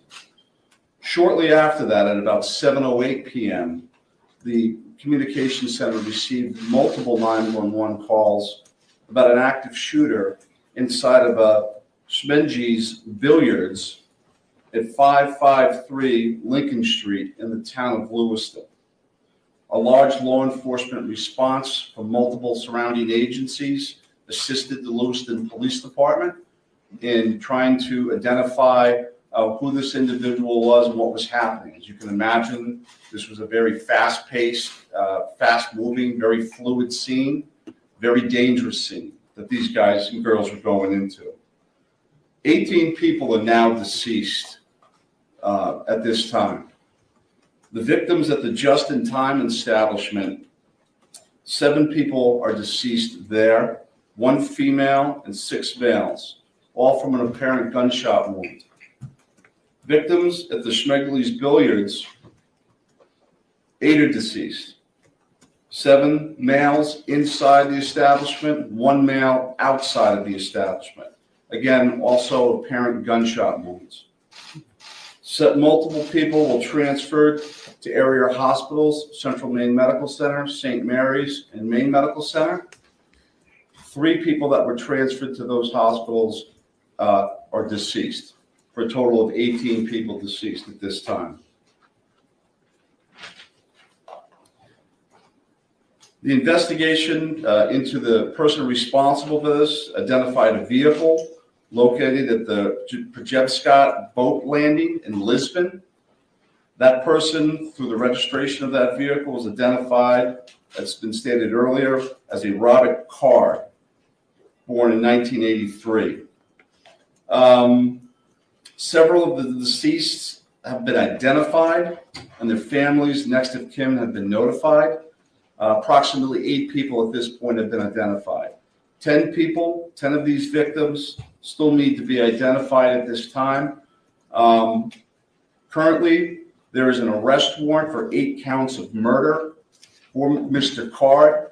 And the reason it's 8 counts because 10 people have not yet been identified. As those people are identified, the counts will probably go to the. Yeah, I thought it was 22 people. Last night they were saying it was 22, but today they're correcting it, saying it was 18. Total of 18. He should be considered armed and dangerous. Based on our investigation, we believe this is someone that should not be approached. This is someone that should be, if you come into any contact with this individual or someone that you think looks like this individual, you were to call 911, and I'll provide some tip line numbers at the conclusion of my briefing. Lewiston Police Department, federal, state, county, and other local municipalities are involved in a coordinated search at this moment for this individual. So there's the ongoing investigation, and there's a search to apprehend this person. Both happen simultaneously. I can't stress this enough. This is an ongoing. Yeah, thank you, Sinner. Guys, he's a National Guard. You know what I mean? Like, he's never seen any combat, nothing like that. He's a trained weapons expert. He knows how to shoot. But you know, he's not a Green Beret, bro. He's not a SEAL. Ongoing investigation in the early stages. More information will come out in conjunction with the Attorney General's office as the lead prosecutor. We can't share all of our information right now, and I'm sure you understand that. I'm going to give out 2 numbers that go to a tip line. 911 is also appropriate for this, but if anyone can call these 2 numbers, this would go to the State Police tip line. Area code 207-213-9526, 207-509-9002. And we'll be sending something out later that has that information in it if you weren't able to grab that now. Again, this is a very fluid situation. We have a lot of resources. I mean, not really. Glamasues. I know. Oh man. Okay, now it says Glamasues. I thought it was Giamasues yesterday. Sorry about that. But I mean, not really. You know, like he's not that well trained. He's well trained in how to shoot, you know, but like he's not James Bond, you know what I mean? He's National Guard. He's not you know what I mean? Like you go through basic training and then you like have like a couple of little training exercises here and there. You got to like show up. I think like every couple of weeks or something like that. National Guard's not like it's not like anything else really. Resources. I think the community of Lewiston, difficult time for obviously the victims' families. And it's a tough time for law enforcement. It was a rough night last night, but we're committed to bringing whoever's responsible this to justice. And again, we are currently looking for Mr. Card right now, someone that we'd like to apprehend. Thank you. Thank you, Colonel. And FBI Special Agent in Charge, Colin, if you could join me, please. No, they weren't prepared for Thank this. you. My name is Joey Cohen. I'm the Special Agent in Charge of FBI Boston Division, which covers the state of Maine. Our hearts go out to everyone who was impacted as a result of the senseless violence. The FBI is working hand in hand with our law enforcement partners. Our evidence response team is here processing these very extensive scenes. We are providing investigative and tactical support, as well as our victim specialists are working with those affected by this tragedy. As this very active investigations continues to unfold, we're asking the public to stay vigilant and come forward with any information that you might have that you feel is helpful to our investigators. My pledge is that the FBI will carry out this investigative case with rigor. We will work day and night alongside our law enforcement partners to get the answers to the questions this community deserves. We thank the public for your continued cooperation and patience as we continue to work this very active investigation. Thank you. Yeah. So yeah, he was Army Reserve. He's Army Reserve, but not National Guard. I got them confused because the National Guard is something he was said to have threatened to shoot up. He was planning supposedly to shoot up the National Guard base in Saco. But yeah, he's Army Reserve, which even still, I mean, like I said, the guy's never seen any combat or anything, you know, like he went through basic and then they're like, all right, well, if we need you, we'll send you where we need you to go. That's even less. That's not even.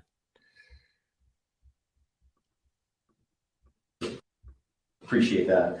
And I would say that the reality here from a resource standpoint is that when we've asked for anything, the answer has been yes, period. Tactical teams, evidence response teams, full-blown investigative units, detective units that have come from multiple states, whether it's the commissioners from Vermont to New Hampshire reaching out to me directly, Massachusetts saying, what do you need, Mike? What can we do for the state of Maine? So we are now prepared to try to take a few questions. And keep in mind, again, that we may not be able to answer as in-depth as you would like, and we don't plan on taking a great deal of questions. I think follow-up press events will allow for that. So no one has really talked about the weapon that was used here, the AR style, so someone can talk about that. But the other thing here is there are reports that this individual had mental health issues, that he made threats to shoot up the National Guard. So clearly there were some signs there that he was on someone's radar. The question becomes, why was he in possession of this weapon? And certainly, why wasn't he stopped sooner? Yeah, I think those are all valid questions, and certainly questions that we are looking into now, but not questions that we can answer today. Considering that this occurred last night, there's still an active search for the suspect in question. So I appreciate those questions, but not something we're going to be able to answer right now. Is it something that you're investigating? It is certainly one of those things that we want to follow up on, all aspects of that. Go ahead, right here. Yes. Can you give us a sense of the ages of who has died, how many are under 18 and how many are over 18? I'm not sure we have that information with us today. We wanted to break it down by gender because that's something we had readily available. We did not break this down into age ranges at all. So what can you tell us, what can you tell us about the background of the suspect in this case, or I should say the person of interest, because I noticed the language is very clear, it's like person of interest, not suspect. So why use that terminology? What can you tell us about his background? Yeah, no, I'm not saying that National Guard people don't see combat ever. I'm saying that he didn't see any combat. They would have said that he had combat experience and so forth. He's a weapons expert. That's that's it. That's the extent. I don't know why we're having this semantic argument in the chat. He's a weapons expert. That's all there is to him. He's not a survivalist. They would have said this, that he was trained in being a survivalist, and they would have went into all these different details as to what to look for, as to profile this person. They haven't said any of that. So he's a guy in the Army Reserve who went through basic training and probably a couple other training exercises, but has never seen combat. He's not Rambo. Yeah, I think we used person of interest last night for half of the room that was here for that press event. As the Colonel had mentioned, there is now arrest warrants for murder for this particular individual, Mr. Carr. So he is viewed as a suspect, and there's a full court press by all of our partners to bring him into custody. What was the second piece of that question? What can you tell us about his background? I wanted to ask a second ago about the idea that he had raised concerns about his own mental. Now watch this guy fucking make me look stupid and say he did fucking 3 tours in Vietnam and fucking or in fucking Iraq. Had been committed according to language in police books and to a mental health facility for weeks. How could someone that fits that profile still be in possession of semi-automatic weapons? Well, I do think that the statutes around firearms and the possession of those are pretty complex. I know that we will be reviewing that information as we move forward, but that's not an answer that we're prepared to give today. That leads to motive. You're talking about behavioral health issues and how that impacts this situation. I would expect you'll hear back from us on that in the future. Right here, sir. Yeah, I've got a question about, we've seen helicopters in far north as Monmouth. Can you tell us anything about what's leading you that far north of the scene where you're coming from? Yeah, sure. So we have law enforcement assets that are deployed over a number of communities doing follow-ups on a number of different things. So as you can imagine, there's a great deal of search warrants that we're following up on. We do have partners, that helicopters from the New Hampshire State Police. That copter was here last night to assist us as well. So whether we have tactical elements out or we're searching an area, some of those air assets would be very, very valuable. So that's what they're doing. We're not going to speak to what brings us to a specific community one way or the other. Identifying the unidentified victims, what are people encouraged to do? Is there DNA being tested for family members who may have missing loved ones? Like, what is that? What's that approach right now? Yeah, so we did have a family a reunification center open last night. We do have behavioral health liaisons that are fully engaged to work with families and work with loved ones and work with victims for that matter that may be in a hospital and seeking treatment. So those things are actively occurring. We are dealing with each one of those situations separately. So do we need DNA on that? Or are we just waiting to find a loved one? What do you think, Petty Patty? You think he's a you think he's a patsy? You think he's like Oswald? What the conspiracy theorists think of Oswald? He's a patsy, and it was the mafia that wanted Kennedy killed, so that they could have their casinos in Cuba again, and they worked with the CIA to have them overthrown so that they could get the Vietnam War going. Is that is that what you're thinking, this guy? I mean, what's the motive for this? Now, the only motive that I could think of, Petty Patty, because I'll entertain that. You know what I mean? I'm not above a conspiracy theory, you know?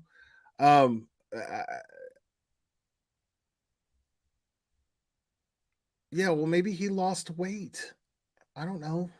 But I mean, but I'm saying though, like, let's just say, for instance, I mean, the only motive that I can think of is that he is that if it's not him, right?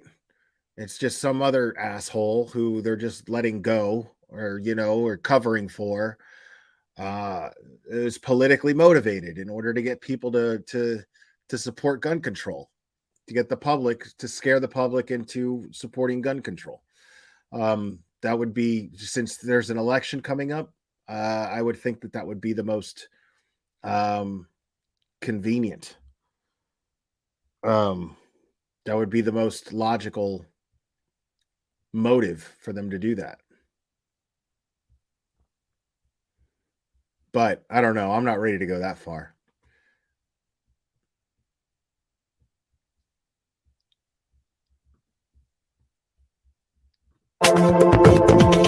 Shut up. Hold on.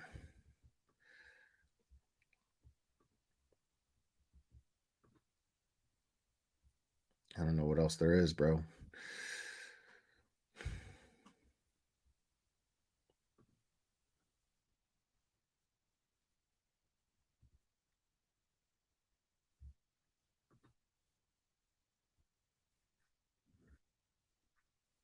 All right. Fox isn't talking about this. Big surprise. Because Fox isn't going to want gun control. So let's see. What's this?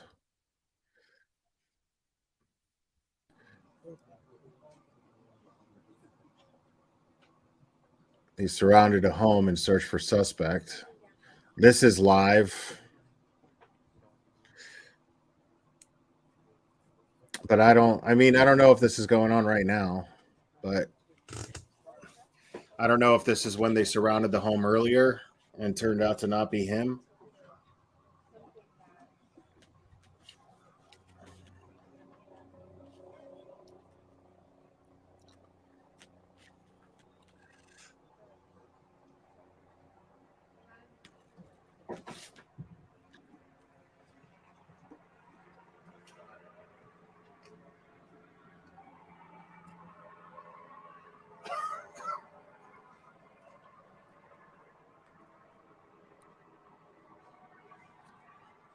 Hello? Yeah. Oh, no, I don't trust the government at all. Don't get me wrong. I don't trust the government at all. But I don't have any, like, other than what I just said, I can't think of any motive why they would do that. Why there would be some sort of government conspiracy to stage these murders, these mass murderers, these mass murders, these domestic terrorist acts, because that's exactly what that is. Okay. Say it again.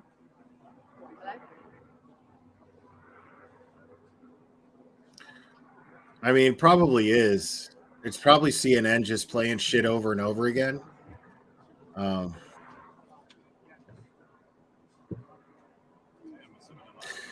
I mean, I wouldn't say that they're not acting. Try it. Yes, please. I wouldn't say that. I wouldn't say that they're not doing anything about it. It's just that, it's just tacky to focus on campaigning for themselves rather than just trying to comfort the public and go into detail as to what their tactics are and what they're doing. Like, okay, we know that all of these different law enforcement agencies are involved, but normally when there's something like this, you're explaining exactly what your plan of action is, like where you're putting up roadblocks, where you're, the areas in which you're canvassing. I mean, this is common practice, and we haven't heard any of that shit in any of these press conferences. No actual comforting words that would indicate what they're doing.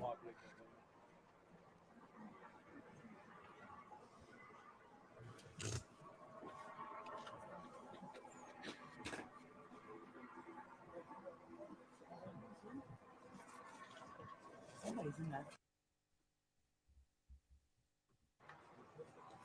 Yes, I am.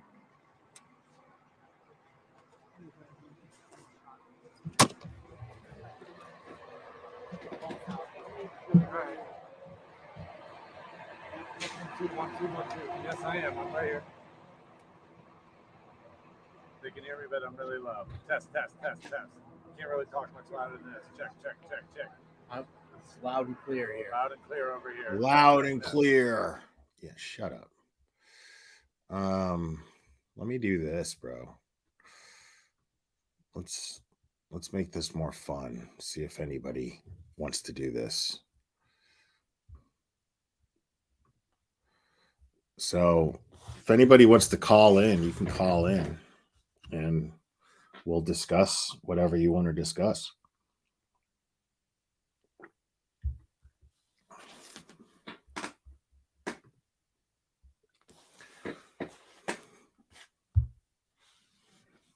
So, there's a number right there if anybody wants to call in.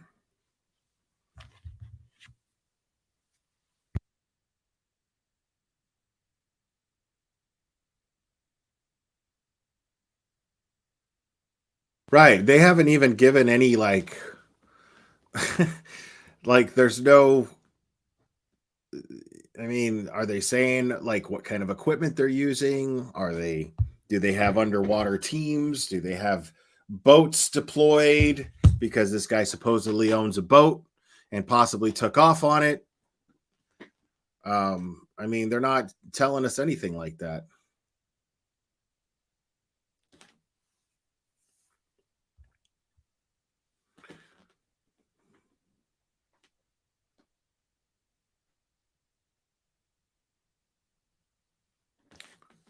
Oh man.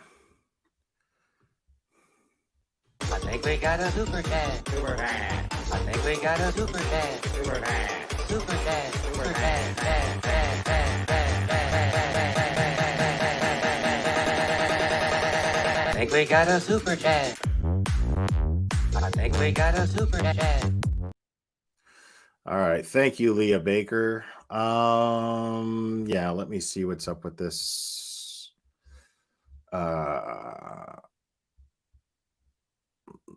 Kid's name is Tristan and he's supporting card. Where did you send the link? DM where?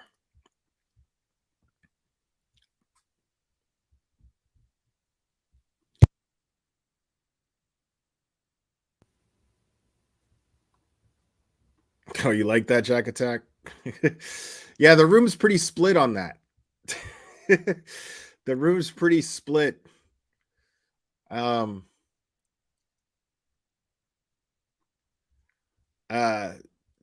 people love the Brian Cuck Church super chat dance. Some people don't.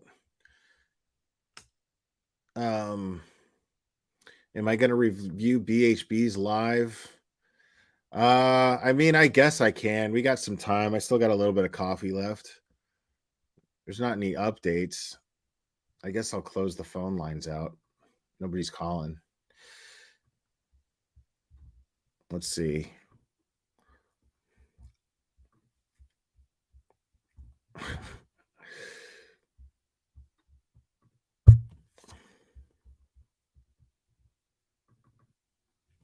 All right. Let's find out what's up with this Tristan dude.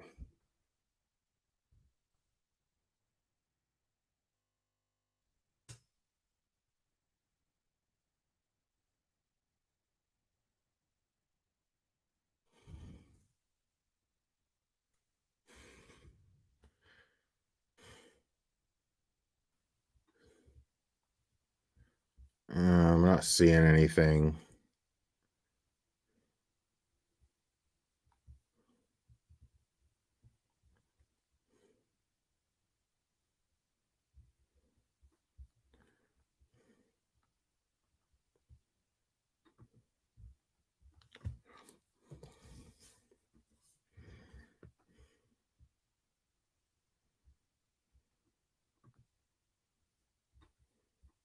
Oh, okay.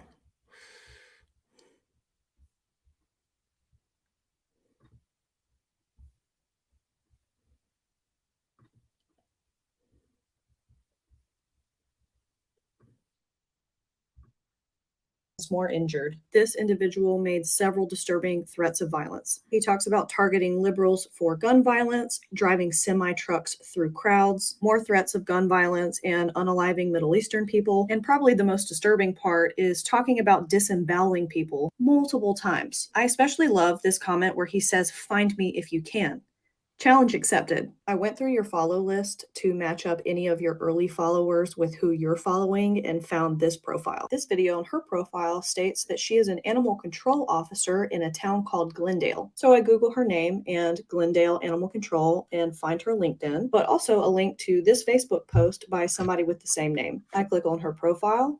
I again see Glendale and that she also currently lives in Phoenix. I go through the likes on her first public picture and look at that. Tristan. I then check your profile link to see that y'all share the same last name. You also have several photos of the same weapons you threaten to use against people on TikTok and the same lanky body type as your profile photo. Through a public record search, I see that you live or have lived at home in Phoenix with your mother and sister, whose names both match up to their social media profiles. I've sent screenshots of your threats to both your sister and your mother, just in case they care what a psycho their family member is and maybe get you some help. But I also want to get this information to the Phoenix Police Department if y'all would be so kind to help me get their attention. And before y'all ask why I'm not filing a police report, you have to give information about yourself when you file. That information can be FOIA'd through a Freedom of Information Act request and then can and will be posted online because it has before. So, what the fuck? How about you? She's just telling everybody else to do her dirty work for you. I want to stay anonymous, but you all report it. Like, you fucking report that shit. The fuck? As before. So me personally, I will not be calling the non-emergency line, but y'all are free to do so. And I thank y'all for any help. You're an asshole. You could still fucking report that shit anonymously, you asshole. What the fuck? The first person you contact should be law enforcement when you see that. Dummy.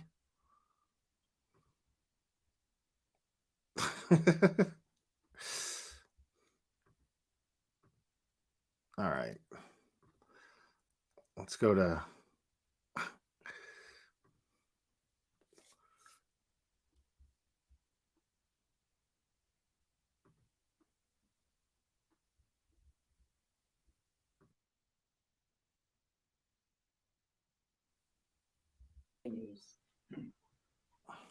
I will let law enforcement speak to the ongoing manhunt and to the investigation.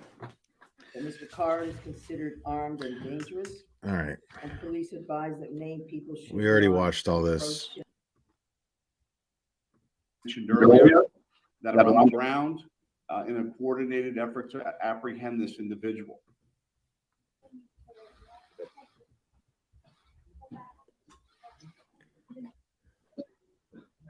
All right, guys. So we've got the press conference. God, she's so that's loud. done.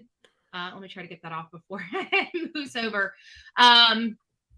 Lots of information, still very unclear about the information. I did have an opportunity to look into the mental health aspect. Okay. I don't know. Katie May. I heard White Boy Radio went to jail, but I don't know the details of it. I don't fuck with that dude no more, man. You know, like I don't think he's a bad guy. I just think he's, you know, I don't know. He's one of those people that I don't feel right picking on. You know what I mean? Yeah, I don't think that he has malicious intent. So I don't feel right picking on him. But so I honestly, I haven't followed what's been going on really with him. But he supposedly went to jail for whatever reason. I don't know. I don't know if he's out now or what. I really don't know the story. He was in jail and is out. What did he go to jail for? Does anybody know why he went to jail? I'm kind of curious.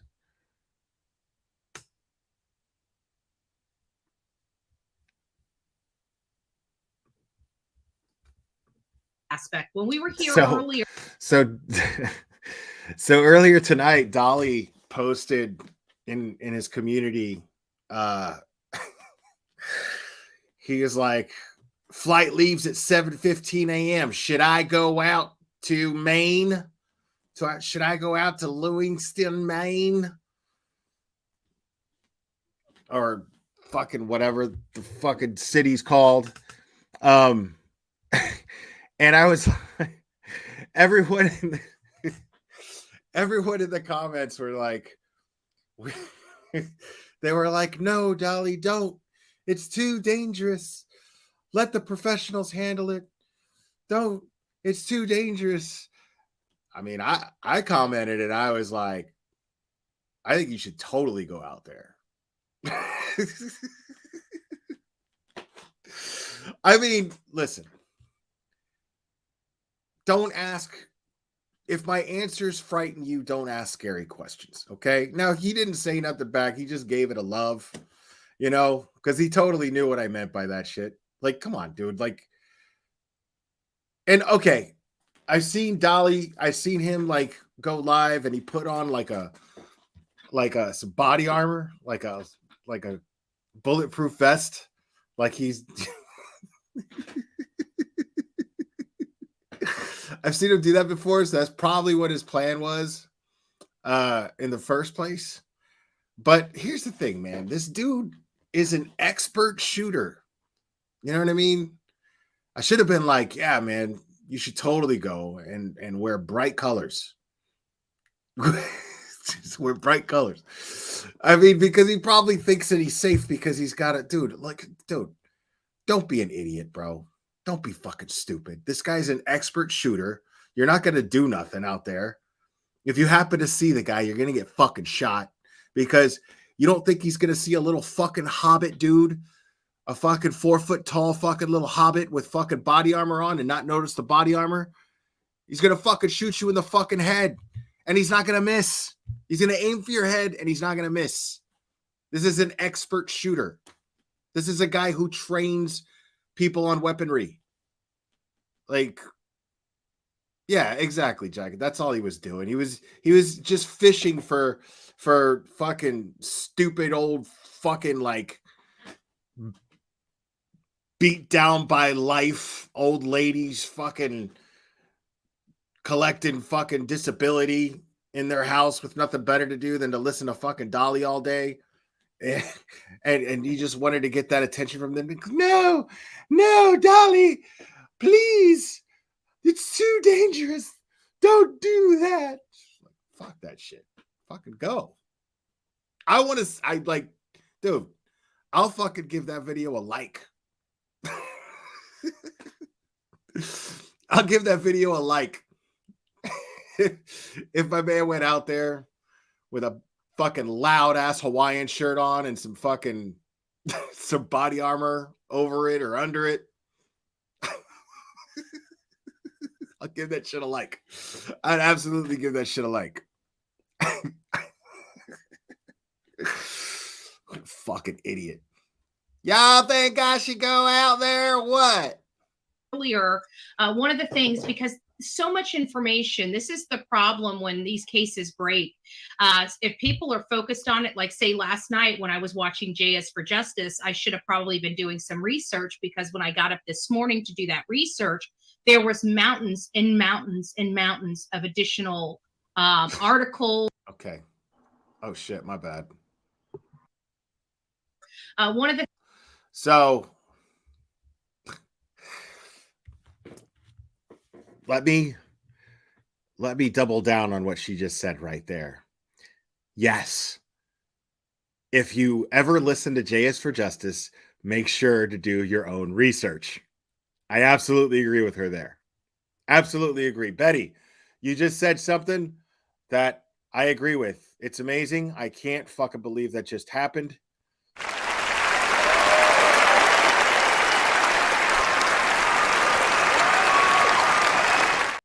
Kudos. Good for you. One of the things, because so much information, this is the problem when these cases break. If people are focused on it, like say last night when I was watching JS for Justice, I should have probably been doing some research because when I got up this morning to do that research, there was mountains and mountains and mountains of additional articles and things, a lot of them mimicking the exact same information. So it's so the mental. I love how this chat is full of people who read everything on John O'Keefe and listening to her complain about the mountains of information that are involved in this case, which there is not mountains of information. Would you like me to go through it without even having done any research on it, just paying attention to the news? Okay. The dude was in the Army Reserve. Okay. Rumor is he got a hearing aid and flipped out after the hearing aid. All right. Started thinking that everybody was against him, told certain people that he was hearing voices, had a voice supposedly tell him that he needed to shoot up the National Guard base in Saco. And he went to a bowling alley and a pool hall. He shot that shit all up. There's 18 people dead, 22 last night, but 18 people confirmed now, and dozens injured. And only 8 people so far, I believe, have been identified. And they surrounded a house at one point. Turned out he wasn't in there. Apparently, they found a note addressed to his son. We don't know what the note says. We don't know if he's in a boat. Supposedly, he owned a boat, and he might have gone down the river. And supposedly, I heard the Coast Guard was looking for him, and he's still at large. There's a couple of press conferences that were nothing burgers, and it was just people just stroking their own political dicks, and that's it. That's the update. That's all of the information. Okay? Oh, and his name is Robert Card, and he's 40 years old. Okay? Expert shooter. Right. We already went over all that. And that he was institutionalized, yes. So yeah, all that research, Betty. Mm-hmm. Mental health stuff I didn't see. Somebody has sent that to me, and I want to read that to you guys if you give me just a second. So we are all up to date on what.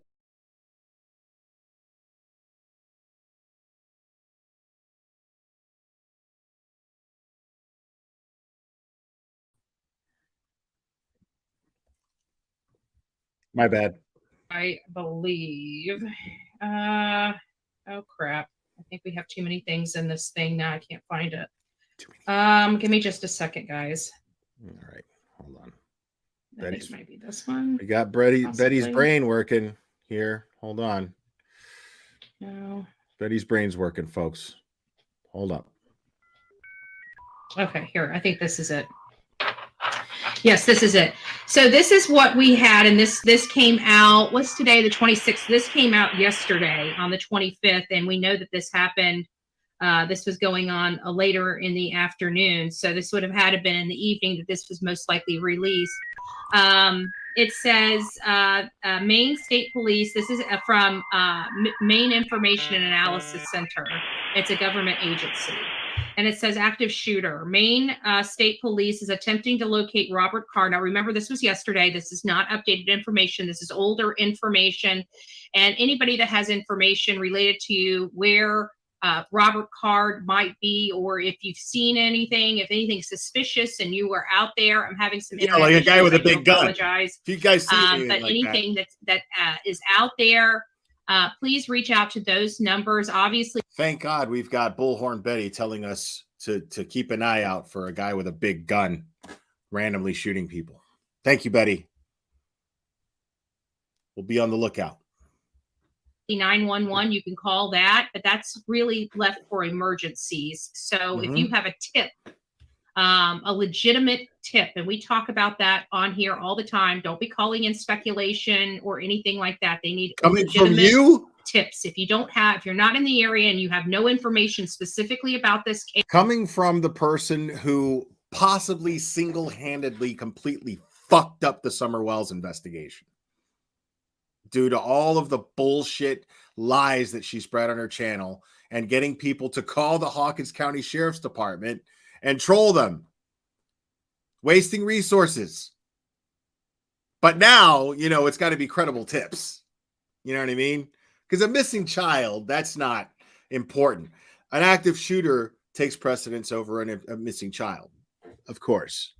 Silly me. Case, please do not use those numbers. Okay, so it says that Card is trained firearms instructor believed to be in the Army Reserves stationed out of Saco, Maine. So he was in the Army Reserves.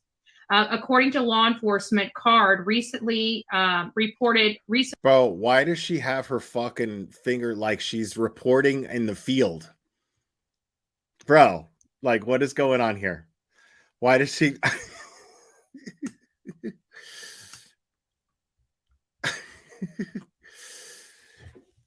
Breaking news, people. Breaking news. I'm out here in the middle of butt fucked and ass fucked, and right now I think we're getting some reports of my stupidity and my idiocy. I think things are becoming very, very more apparent out here as we wait for the results of the fact that I have no education whatsoever, even though I call myself a lawyer. And hold on. I think something's coming in right now. Oh, yeah. I'm fucking retarded. A mental health ward for wanting to use violence and other things. He was becoming a harm to himself, a danger to himself and a danger to others. And it sounds like he was there inpatient for a couple of weeks. That is a huge problem for me because inpatient, when you go to mental health stuff, you really have to have some really significant issues going on for them to keep you for a 3-hour Baker Act, let alone 2 solid weeks. Okay, I just want to let you know that Baker Act is a state thing where you live. Okay, it's a Florida thing. They don't have Baker Acts in Maine, you jackass. That's extensive. That's saying that there's a real big problem here.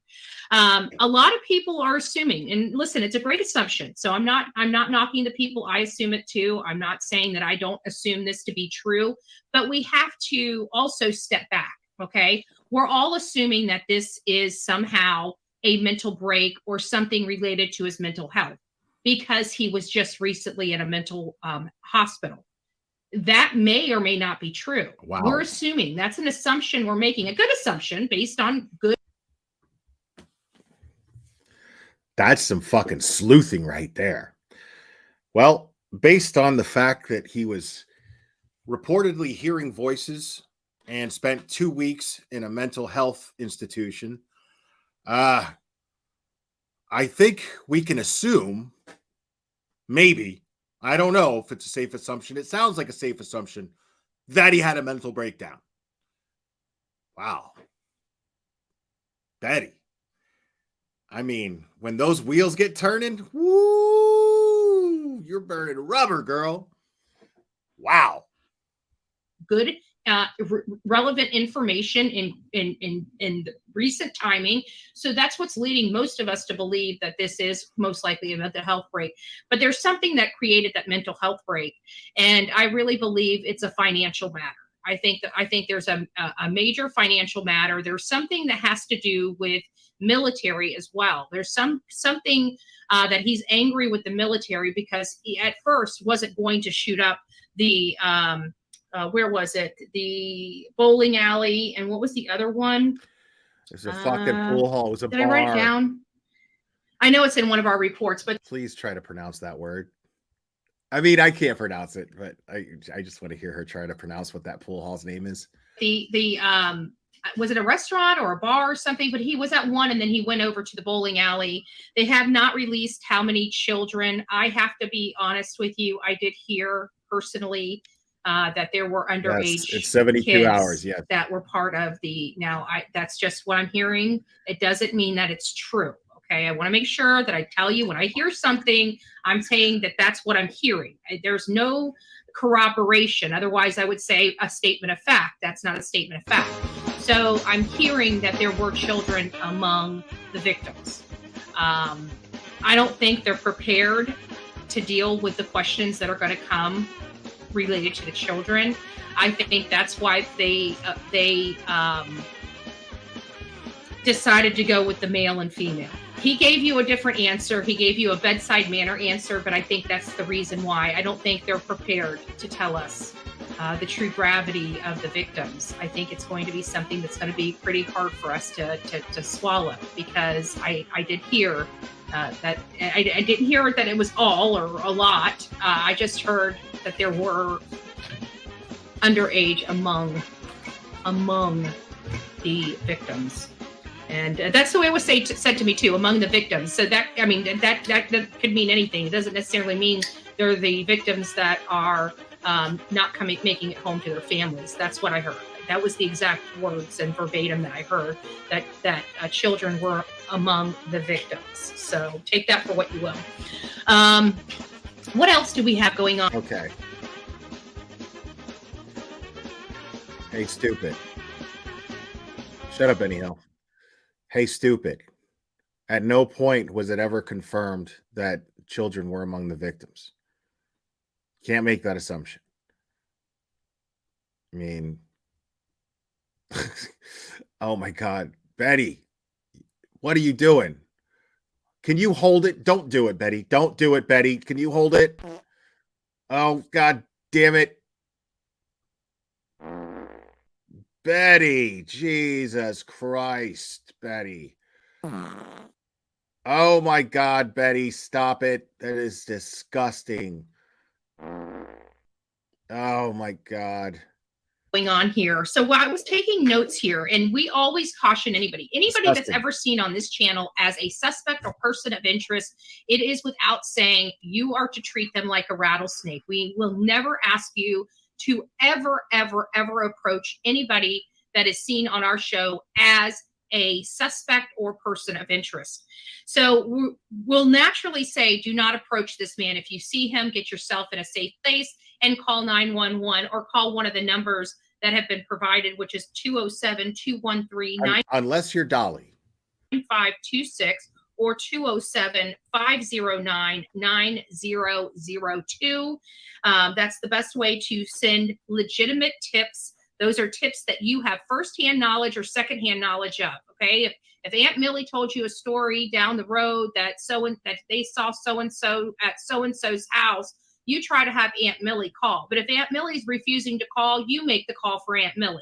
You see what I'm saying? But don't say, hey, I think that he's most likely going to be in a wooded area. Well, I think that they've already got the speculative stuff under control. They've got hundreds and hundreds of speculators, or people that are speculating right now on their team. So we don't need to add more to that. We can talk about it amongst ourselves and in the chat and have dialogue amongst ourselves. But let's not take that next step and involve law enforcement into those dialogue conversations. We only want to involve law enforcement when we have legitimate tips and leads to provide law enforcement. And that's the only time we want to contact law enforcement. We are here just to advocate and make people aware of the situation and what they can do to help.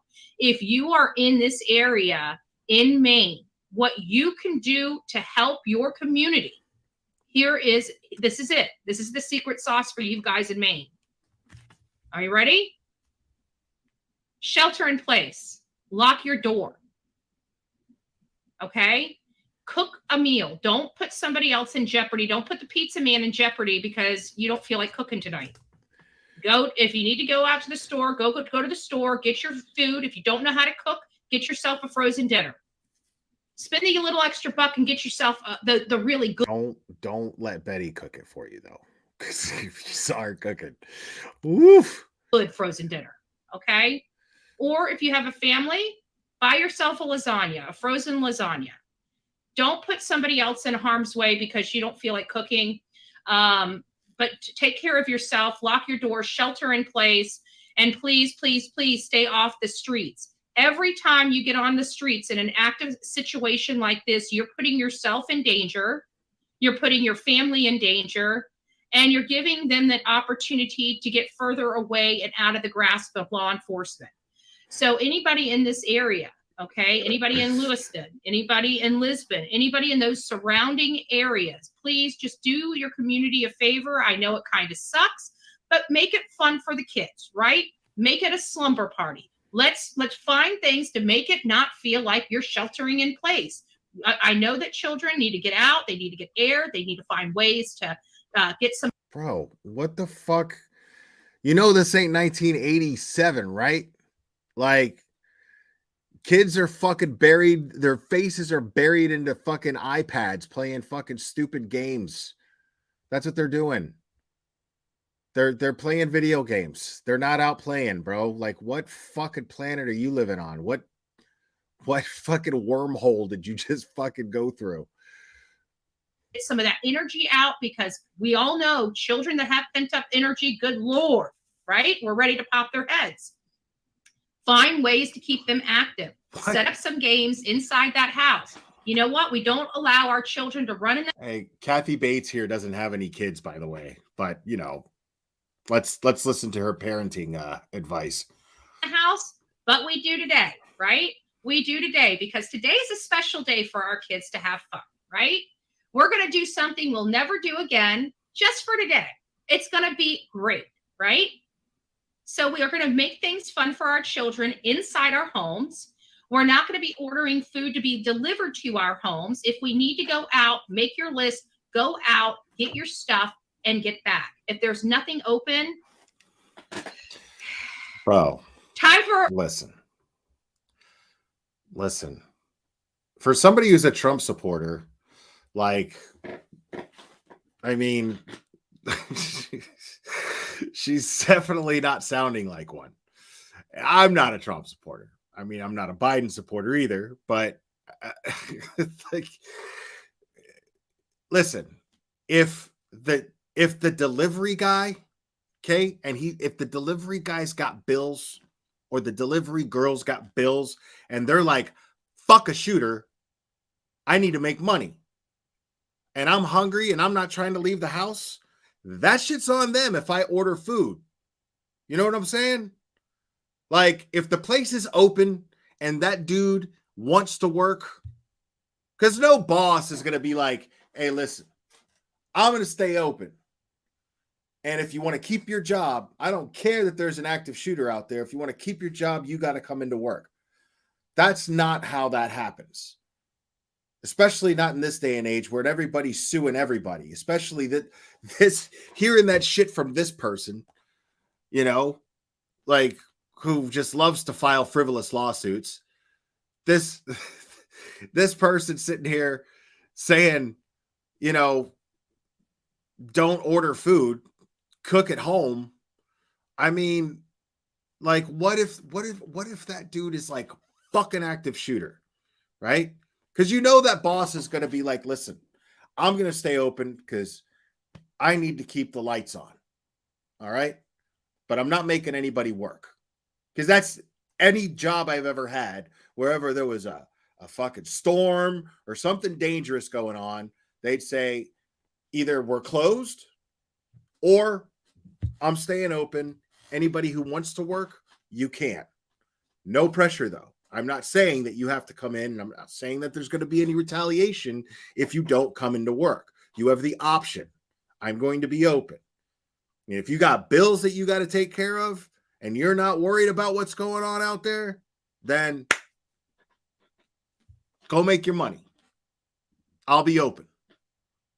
Like, fuck yeah. If some place is open, I'm ordering a fucking pizza, dude. Like, are you kidding? You think I'm gonna hunker down from an active shooter and eat canned food? It's not fucking apocalypse. It's a guy who's probably fucking 50 to 100 miles or further away from me. Like, you know what I mean? Far be it from me to dictate whether or not the delivery person should or should not make money if they choose to make money in a capitalist economy where the more you work, the more money you make. And if that person chooses to live their life without being in fear, then fuck yeah. Big ass tip for the pizza guy. Big ass tip. Here's for putting your neck on the line to feed me and my family. Here you go, buddy. Like, order, fucking cook at home. Time for you to call the neighbor and ask for that cup of milk, right? They borrowed Oh, okay. Well, what if the neighbor gets fucking shot bringing over your milk that you didn't fucking have enough foresight to fucking put in your house in the first place? What if you go and you call your neighbor and say, hey, can I get a cup of milk? And then the neighbor's like, do, and then just fucking gets gunned down because you didn't have the foresight to go buy milk. What about that, Betty? Damn fool. Weed eater last week. It's time for them to make the dinner today, right? Okay. So just find things, but I'm trying to make it a little funner for you guys instead of just saying, right? But we need to find things fun. We all have children in our homes and they are all just, they don't understand this. So we need to make it fun for them. So get creative, guys. We get crafts, make stuff up. We have the internet, right? Everybody has paper in their house. Let's start making some crafts. Let's start getting our kids busy. Let's start having, idle hands, right? There's no paper in this house, bro. Where I live, there's no paper in this house, dude. Everything I do is digital. I don't even have paper money. Okay? Everything I buy is online or I pay with my card. Like, no, not everybody has fucking paper in their house, bro. You know what I mean? Like, what do you think? That like every American family lives like fucking their house is Michael's? And they just got fucking construction paper and Elmer's glue and cotton balls and to make little snowmen Halloween time, orange construction paper, big jack-o'-lantern masks. No, bro. Crafts. What the fuck are you talking about, bro? You act like every house is Mommy Rambling's blog's house. Busy hands are happy hands, right? You think every house has paper because you still fucking print everything out all unnecessarily. Like an asshole. Like you realize that like people pay their bills online now so that they don't fucking have to like deal with paper. Nobody even writes checks anymore because of the minimal use of paper these days. You're the only dinosaur that has a fucking printer from fucking 1996 where you print everything out and put it all in a binder and you still don't get anything right. Like you organize a fucking binder full of just wrong information and then just spew it out on your channel. It's ridiculous. Paper. Right? So get our kids motivated inside the home with the doors locked. And if you guys do not have a huge security system, but you have some of those rods, my mom taught me a little trick of the trade. You got some of those extension rods, not the ones that are spring loaded. You don't want a spring loaded rod. You need the one that twists. And you twist it in between the frame of your window and the top of your window. And it makes a secure, almost like a security feature where that window can't be lifted. It's kind of cool. Kind of cool. My mom taught me a couple things, right? What are moms for? Teaching their kids. Even as old as I am, my mom still teaches Bullhorn Betty a few new tricks, right? So we just want to make sure safety is the key here. This guy is on the loose. You know, I don't know why he's on the loose. I don't know how he got through their perimeter. I don't know how he escaped. Bro, not even. Right now is not the time. Not even Gregor Smith, you fucking boomer. Rolling papers, that is. Nope. Even that shit's electronic for me, homie. Even my fucking weed is digital. What the fuck? Time or the place to be focusing on that right now. We have a crazed man that doesn't mind executing people out there running around in Maine and potentially somewhere else. Some people talked about him potentially going over to Canada.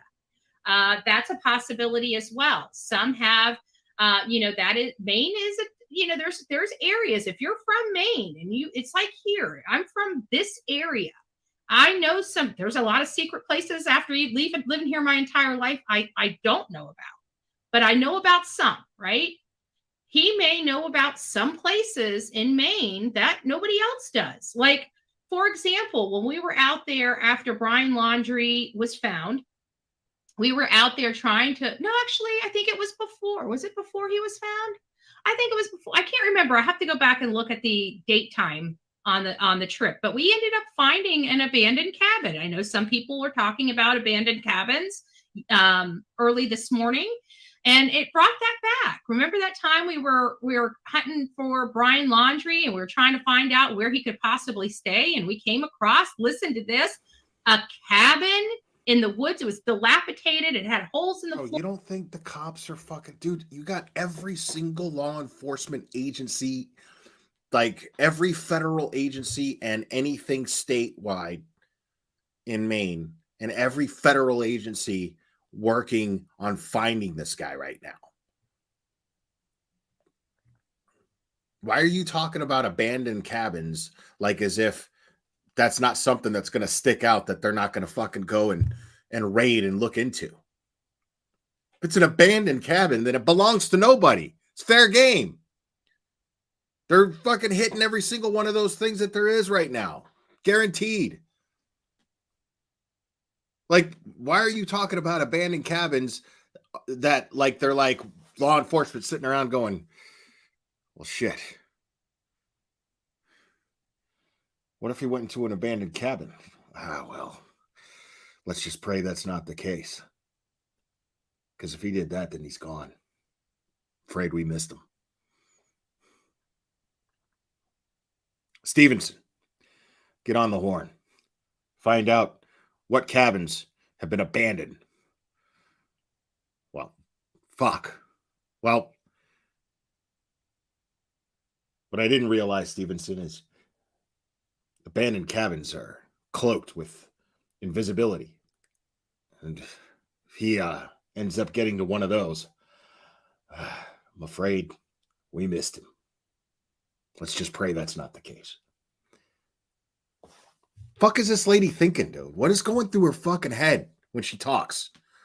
I don't understand. Abandoned cabin, like, how are you not going to catch somebody in a fucking abandoned cabin? Probably got an outhouse. You know what I mean? You just wait for him to come out to take a shit. Like, you don't even have to. The floor, but it was a place with a roof, right? It was shaded in. And here's the kicker. It actually had an old time pump well, hand pump well with water. Yep. So I know for a fact, if this place existed here in my backyard, didn't even know about it. Think about how many more are like that. Old places that don't even exist anymore. How many? This place, hand pump kicker. It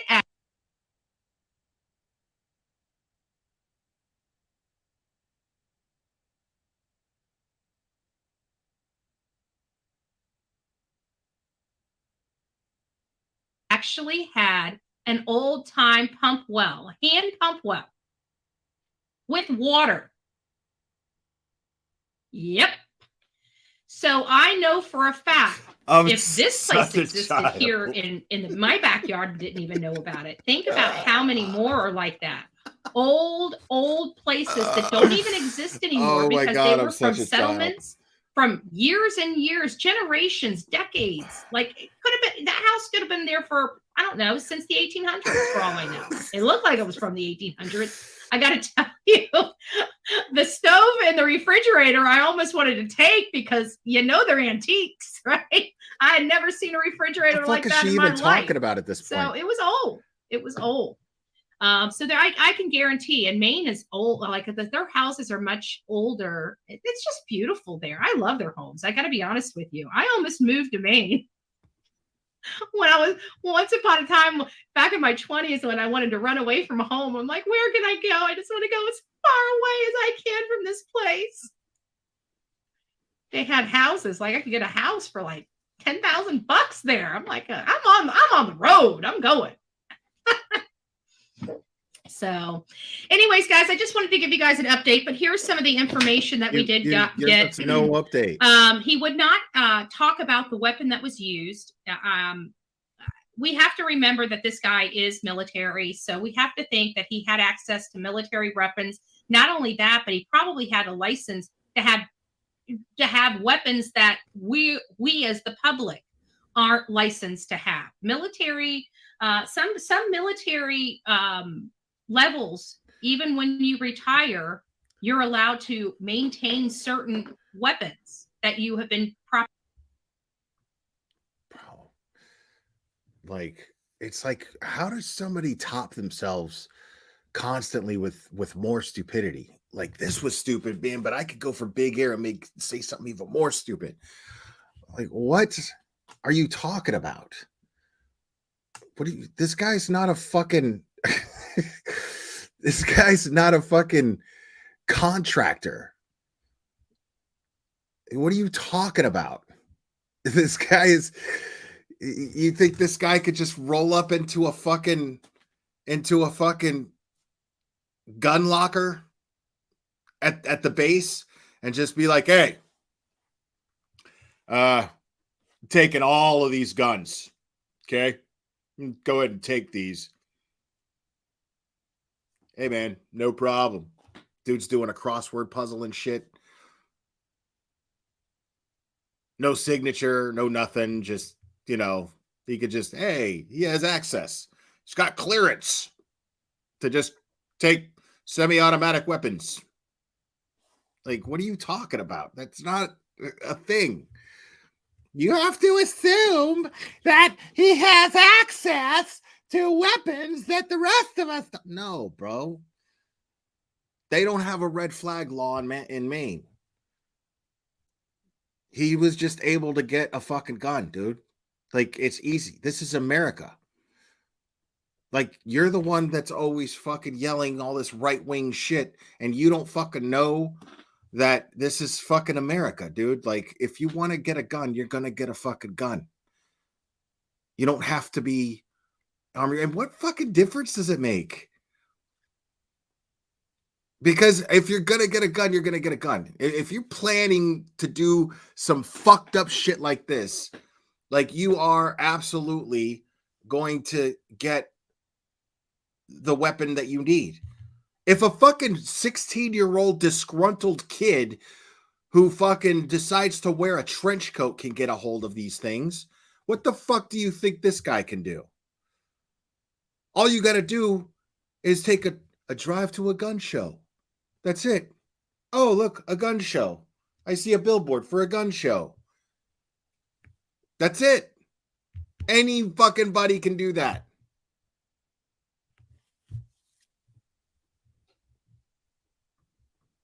properly trained on.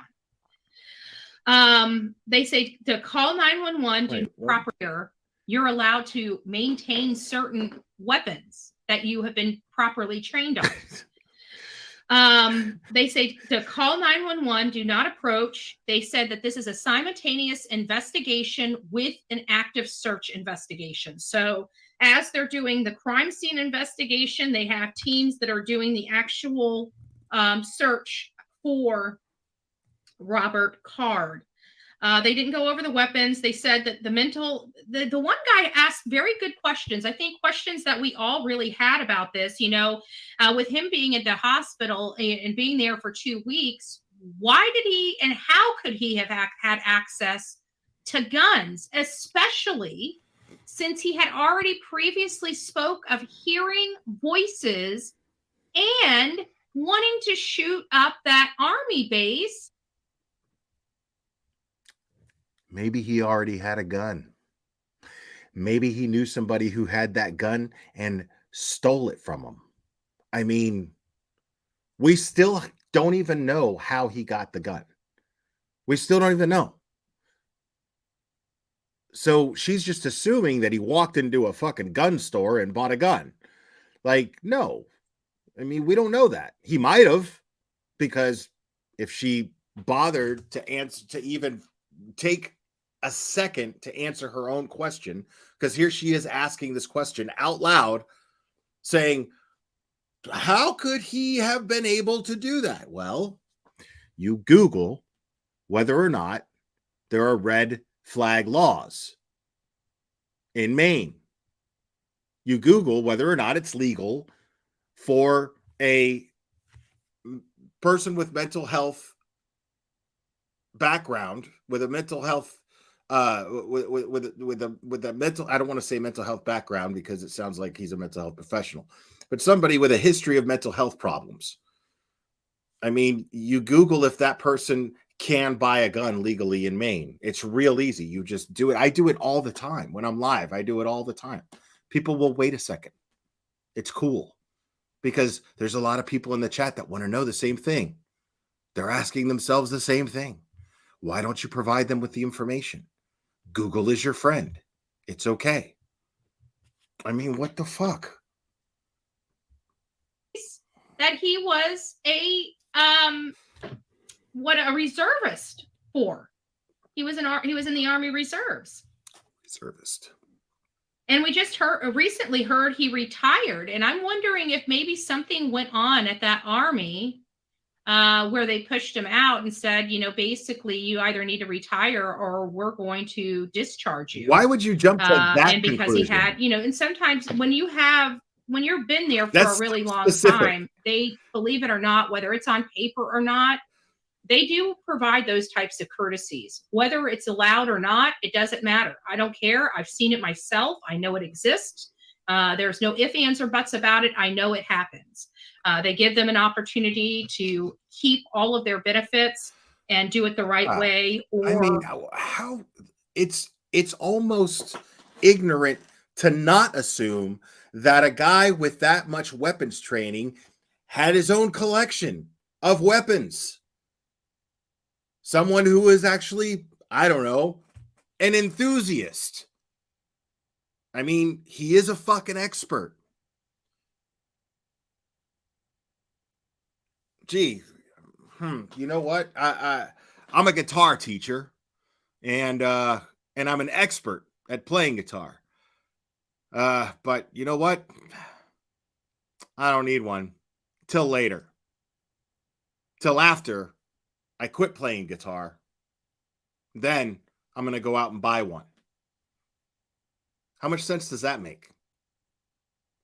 Chances are, if you're an expert at playing guitar and you teach people how to play guitar, I guarantee you have a few on hand in your house and have had for years and years and years, probably for the same amount of time that it would take to become a fucking expert. You dummy.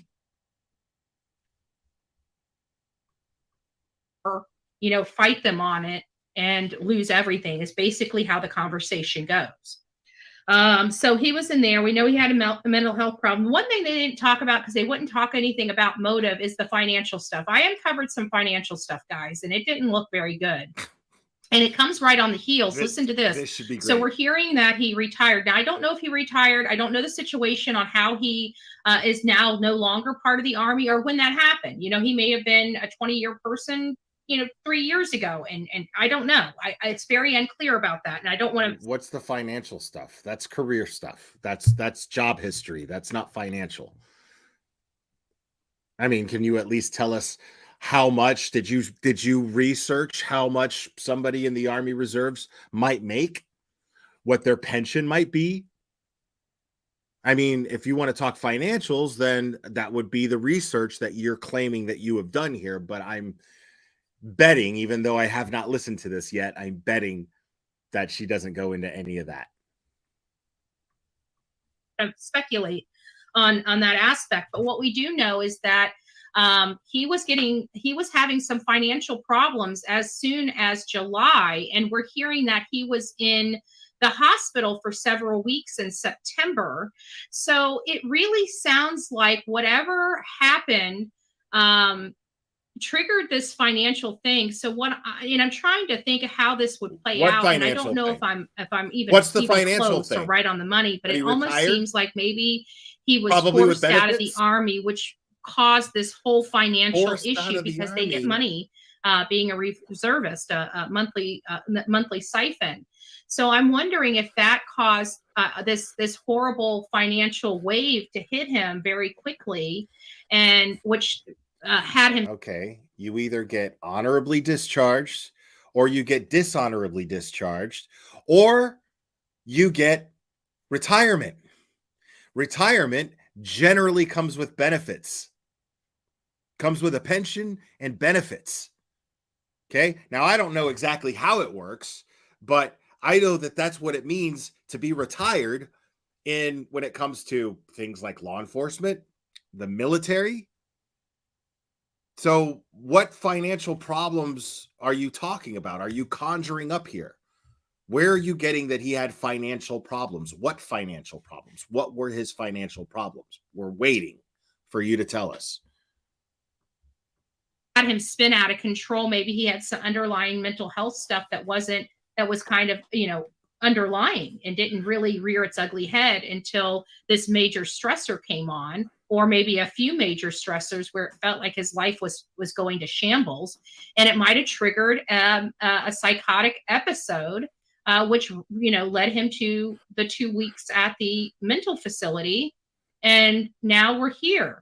But there's definitely some significant financial No, there issues that I'm isn't. seeing in the background. What that are they? Really, and then I found out that he was living with his mother to boot, and it really just kind of put a whole different type of situation. How do you know he wasn't taking care of his mother? How do you know that? What? How do you know? You don't know. On this, where I think that's really the motive. I think I think it was like a chain reaction, but definitely a clear spiraling effect from where he was to how he got here. And it's clear as day too. And when law enforcement starts breaking it down, you'll start seeing it. Is it clear as day? Really? So you're telling me that he didn't just get up one morning and decide that everybody in his path who decides they want to go bowling or play pool one night should die? He didn't just fucking wake up one day and go, fucking bowlers and pool players? Arrgh! That's not what happened? Fuck. Shit. Man, you just woke me up now to the possibility that there was a fucking downward spiral effect going on in his life that built up to this point. I don't know. Maybe the fact that he left a note for his son probably would indicate these things too. I mean, she hasn't gone over any actual facts, and they're so available.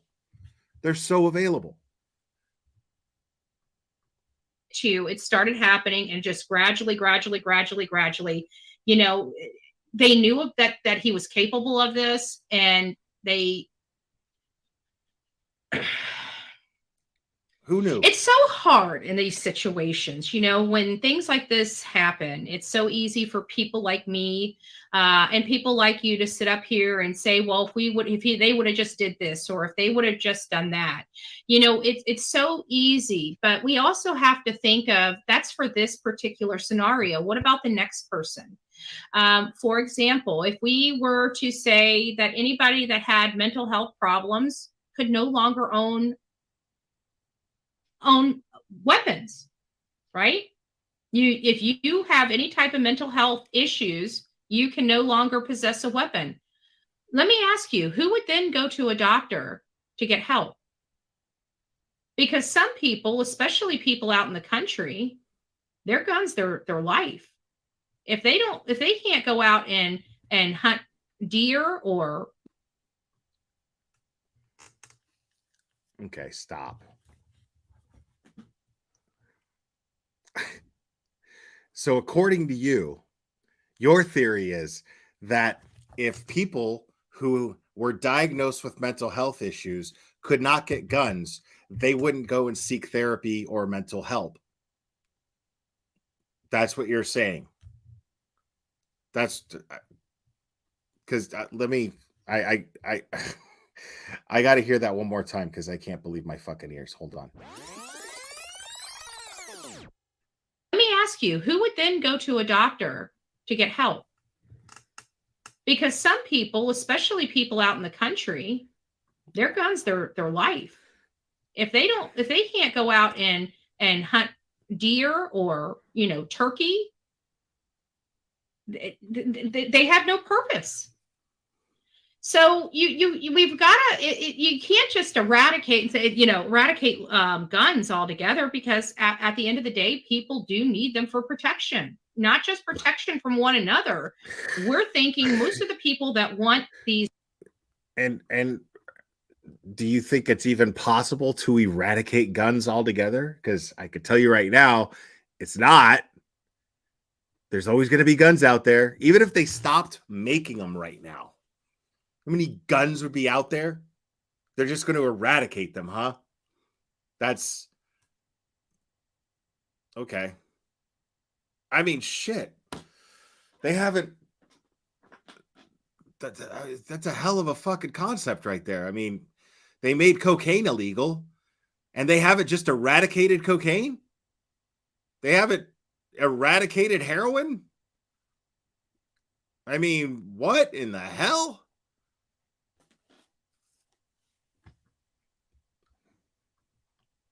These strict gun laws are in city limits.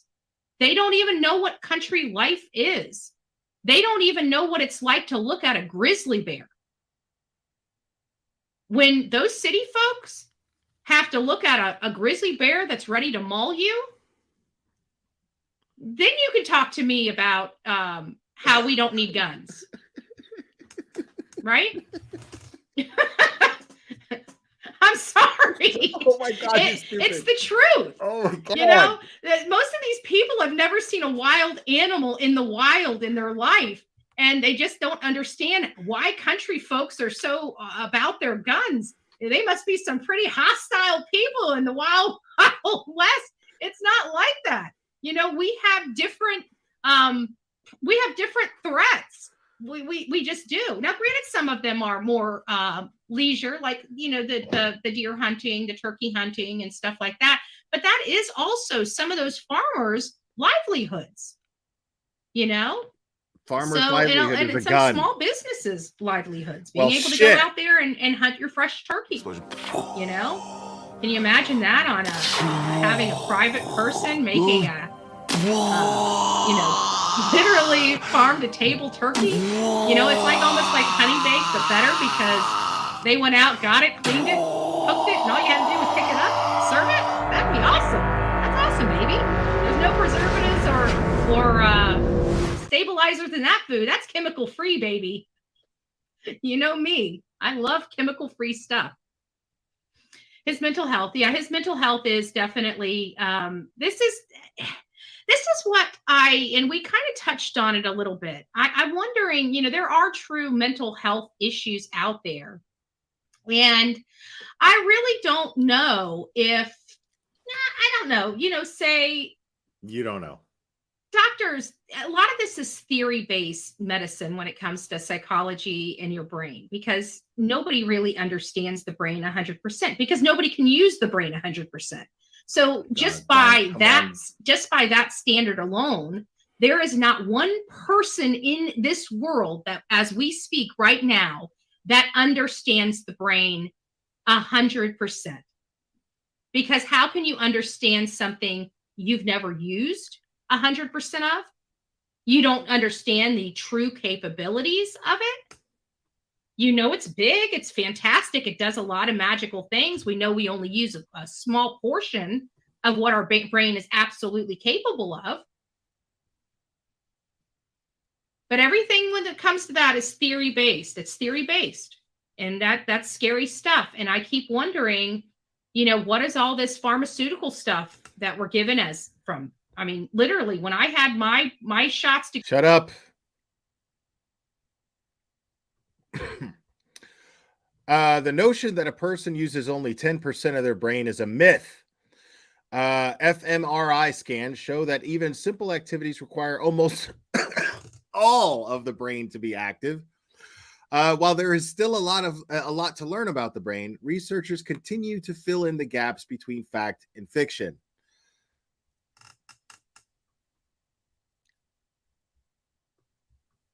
To go into school, I think we had like maybe 9 or 10 vaccinations, something like that. Maybe a baker's dozen, right? A handful, just a small amount of vaccinations. I found out just recently. Call me now. Granted, I don't have kids getting vaccinated here recently. Only you guys with the kids don't know this, so you're going to have to correct me. But I heard that there's something like between 20 and 30 different vaccinations that our children have to have. You guys are putting chemicals in those kids because somebody tells you that your kid needs chemicals. I only care about things that are going to kill them. Mumps, measles, chicken. Are you seriously right now fucking doing that? You're telling you with no kids are telling parents what they should be doing medically with their children. That's what you've chosen to do here. You who have never had children in your life, who feels it's justified to hit them when you lose your temper, because we've heard you say this, small kids at that, kids who you called your grandchildren who were not your grandchildren, and you're telling people who actually do have maternal and paternal instincts what they should be doing with their children medically. Okay, Betty. Box, tetanus shot, the normal stuff. Like I don't know. I think people, I don't know if this has an effect on it. I don't know. I just feel like there's a lot, it just seems like there's a lot more people, unstable people in this environment than we've ever had before. And it just feels like it's like almost something in the water. So what's the water? Is it medication? Is it violence on the computer? Is it video games? What's the water? We need to identify what's causing this and try to taper it off as much as possible, because I feel like this is just happening entirely too much. I think we can all agree to that. From the when did Columbine happen? 1996, 1994, 1990 something. It was the late 90s that Columbine happened. We had never really had anything like that. This is all new. This is all over the last 20, 30 years. There's a culture, there's an environment being cultivated, and we need to stop it. I don't know how, because I don't know the problem, right? I can only assume what the problem is. It might be a whole host of things. I may only be looking at one. 1998. Thank you, Freebird. Thank you. So we've definitely got an issue going on in this country. I think that everybody here, we all want the best. I think at the end of the day, no matter where you come from, what your beliefs are politically, your ideology is, your religion, your background, all that stuff, I think at the end of the day, I think what we all want, and it doesn't even matter where you live, right? It doesn't really matter whether you're in Australia, Britain, it doesn't matter. I think we all want the same thing. We want good jobs. We want affordable housing. We want safety, safe streets, safe parks, right? We want to be able to send our kids to higher education.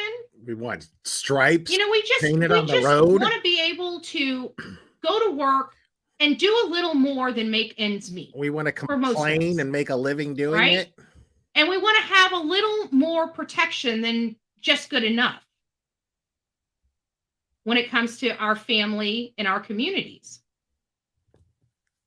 So I think we're all, and I try to say this all the time, I think we're all in the same boat. We just need to find out what's going to work, but this isn't working. We can't be having people shooting each other up because they're throwing temper tantrums. Before, when I was growing up, if you threw a temper tantrum, it's basically you throwing yourself down on the floor and kicking and screaming and making a scene, right? It didn't come with body bags. It's getting crazy out there. God. Can't tag all, so good morning. Oh, it's me, Jen. It's nice to see you. They say join the guard. So here's Temper tantrums also include taking your pants off, getting drunk and taking your pants off and getting arrested with no pants on after you beat up your husband. Temper tantrums can be threatening a cop who's arresting you for beating up your husband, saying that he's that you know people and that he's done. That could be considered a temper tantrum, Betty. Just so you know. Come in all shapes and sizes. Temper tantrums can be throwing yourself on the floor and throwing a fit, yes, but it can also be one of the many instances that you were arrested. Those could be considered temper tantrums. Temper tantrums can also be temper tantrums can also be somebody shooting up public places. Absolutely, they range. There's a wide spectrum of temper tantrums, my friend. Okay, a wide spectrum.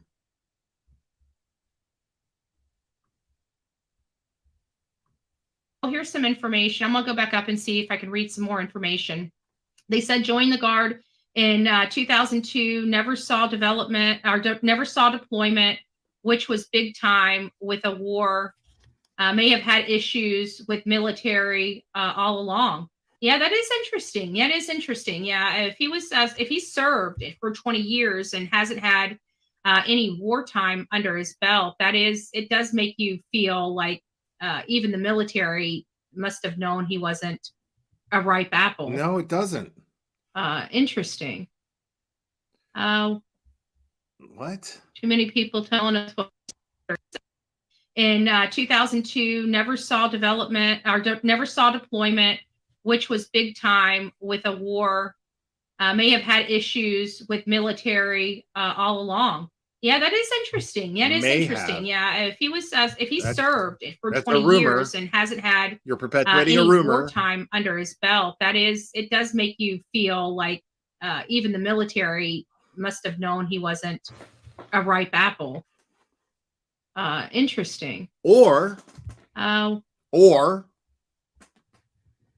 military thought him to be too valuable because he's a weapons expert and he can train people at home before sending them overseas. And he served a more broader purpose than actually going out there and putting himself in harm's way and getting in firefights with the enemy on their land. Maybe. I don't know. I'm not even being sarcastic, but sounds to me like that's the more logical reason. Not, hey, we're not sending you over there because we think you're crazy and we're just going to let you retire. No, that doesn't make sense. What makes sense is that he is a weapons expert who is in charge of training people on how to shoot, training soldiers on how to shoot. That would mean that he is a very valuable person. He has a very valuable position with the military. That would indicate that anyway.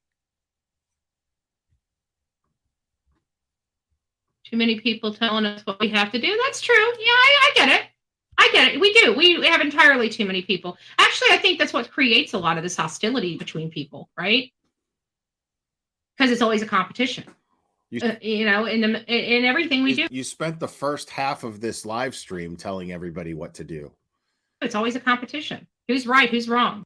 Actually, the whole thing. You're telling people with kids when you don't have any what to do with them medically.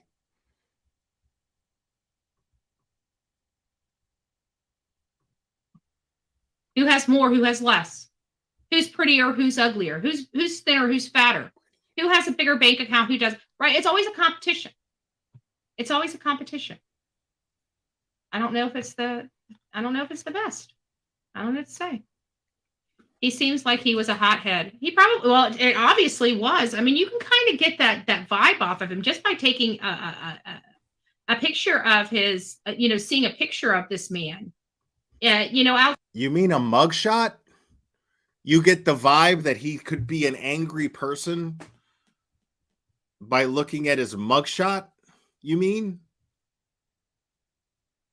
And the other picture, that exists where he's carrying a gun and about to kill people for no reason? Is that the vibe? Is that how you get the vibe that he's an angry person? I mean, that's what it's screaming at me, but outside of him fishing, you didn't really see him happy. He didn't seem like a very ultra happy person.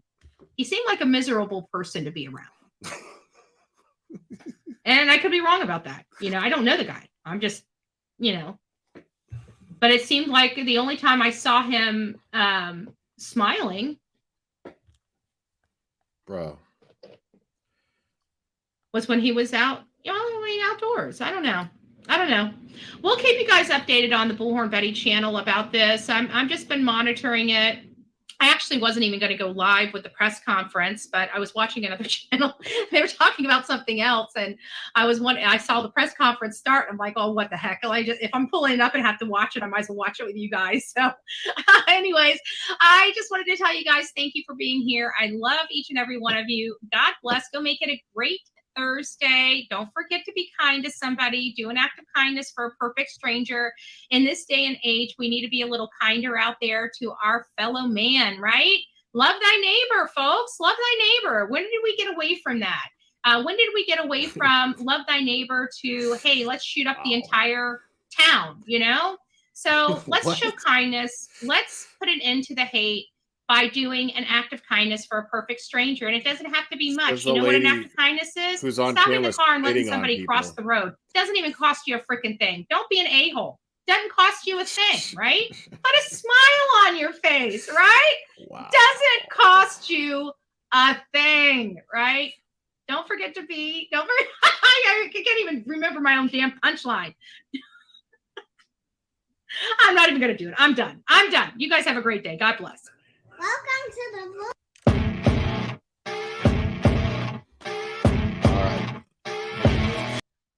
Okay, hold on. I got it before I.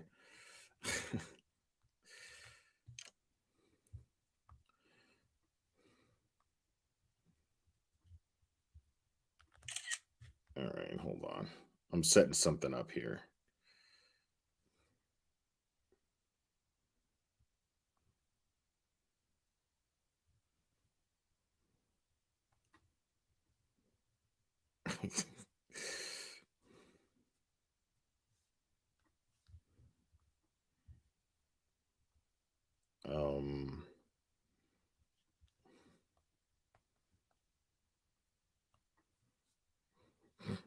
You guys are gonna love this.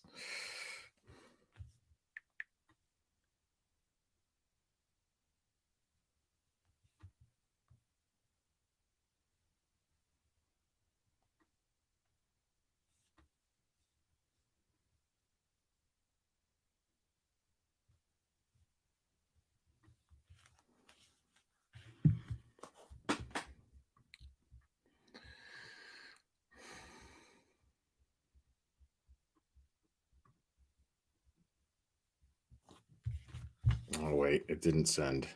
Hold on.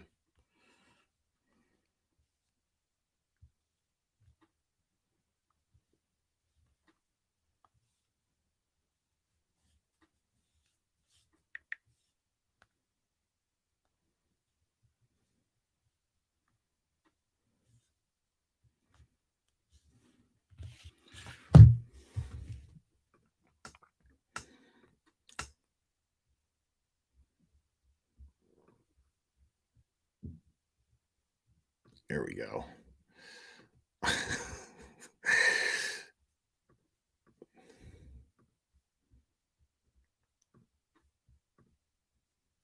There you go. All of these except for there's one double here. This one, like here. This one and this one are doubles, but all of these other ones are separate arrests, separate mugshots of Bullhorn Betty.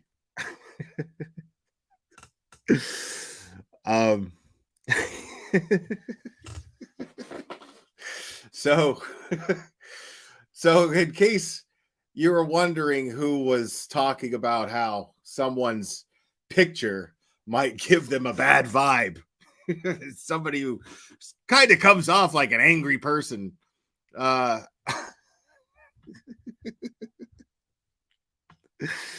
Yeah, just so you know. Yeah, sorry, there's one double, so you've got five different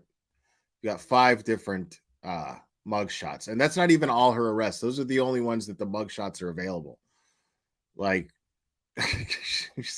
she has 43 arrests, 43, if I'm correct, somewhere around that number. So yeah. I mean, now you guys see why I review her all the time, because you just can't go wrong. Like, you can't. It's always entertaining. It's always entertaining. But yeah. No, I mean, I don't feel sorry for Dolly. I still say Dolly should go out there. Give us some exclusive content, Dolly. Absolutely.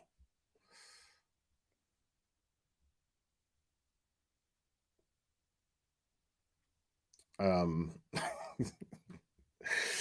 was one more thing I wanted to talk about, and I know I'm going to end the live, and then I'm going to be like, fuck, I meant to talk about that, but I'm really tired, and so my brain's not really working too well.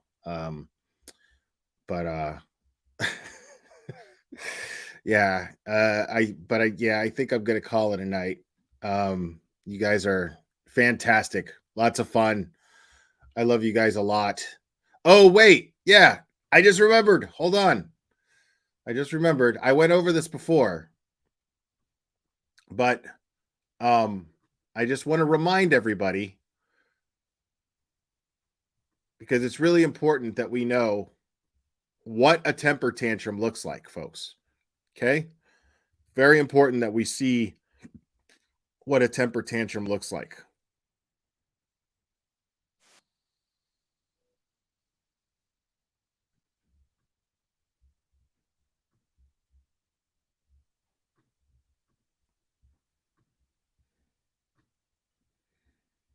We'll go over this and then we'll call it a night. Question about you putting down head. I don't have time for you. This is my show. We're talking about a missing child, not your petty bullshit. Do you understand that? And here, let me make this very clear. Headstones and headlines can go fuck herself. Okay? She's destroying our children in this country.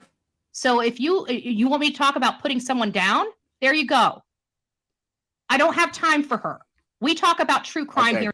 This is Blank Screen, the most hated troll. That's his channel name. He's awesome.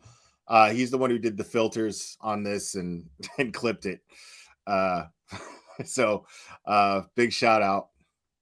I'm here, not drama and bullshit. Take your petty ass shit someplace else. Nobody gives a damn about that little girl, okay? We care about this child that's missing. If you don't like me putting down headstones and headlines, then get the fuck off my goddamn channel. Listen. We talk about true crime. Folks, being kind to somebody is free. Okay? Very important that we remember this. Okay? It doesn't take much, you know? I mean, she's telling you, man. She's giving you all the goods. You just heard her tell you it doesn't cost anything to be kind to somebody. Let's just be kind to people. Okay? Let's watch Betty set that example for us, folks. True crime over here. Anybody here that is not for true crime, leave the fucking chat. Have I raged enough for you yet? Leave the fucking chat. We don't have time for your bullshit. A 9-year-old girl's life matters. You fucking idiots. Not a temper tantrum. Not even a little bit. Now, do you feel like a 9-year-old child that's been abducted deserves a little more airtime than a stupid teacher?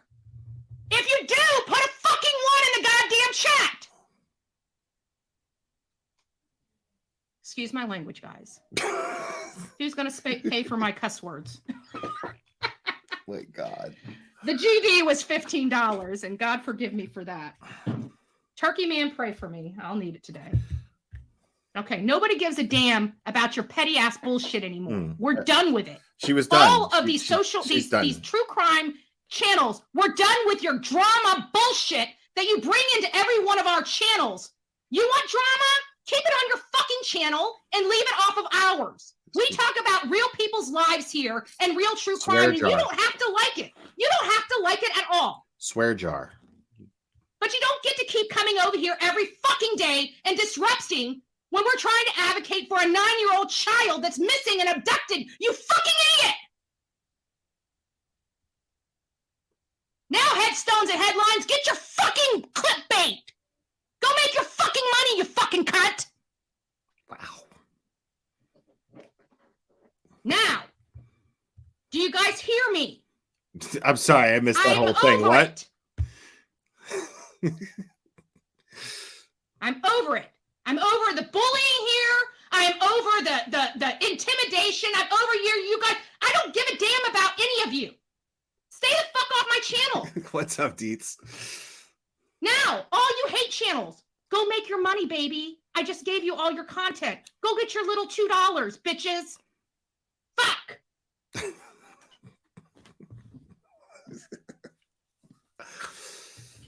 It's free now, to be there's kind. There's a 9-year-old child missing if anybody gives a damn. She was abducted, probably dead, if anybody gives a damn. Okay. Now that you guys know how I feel about these animals on YouTube, I don't give a rat's ass. Move on. And I'm authorizing my mods. Anything that does not bode with our values here on the Bullhorn Betty channel, you are to delete. If people don't want to be here, block them. Hold on a second, folks. Just hold on a second. Hold on a second.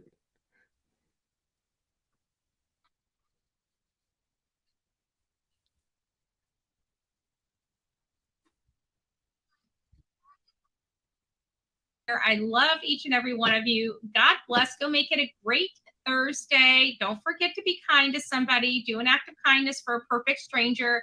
In this day and age, we need to be a little kinder out there to our fellow man, right? Of course Love we thy do. neighbor, folks. Love Thank thy neighbor. you. When did we get away from that? When Great did we advice. get away from love thy neighbor to, hey, let's shoot up the entire town, you know?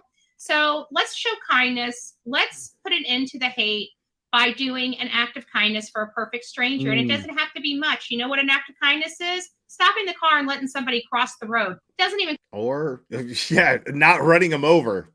That's I agree, Betty. That is an act of kindness, is to not fucking just run somebody over who happens to be an innocent pedestrian. That's good example. Thank you for that. Yeah. Yeah. And you know what else is an act of kindness? Apparently, according to you, yelling and screaming the word cunt and cussing your chat out, demanding that they type a 1 and screaming at them and using the Lord's name in vain, even though you claim to be a Christian, and offending literally everyone else in your chat who are Christians, apparently, supposedly. I mean, yes, these are clear acts of kindness, Betty.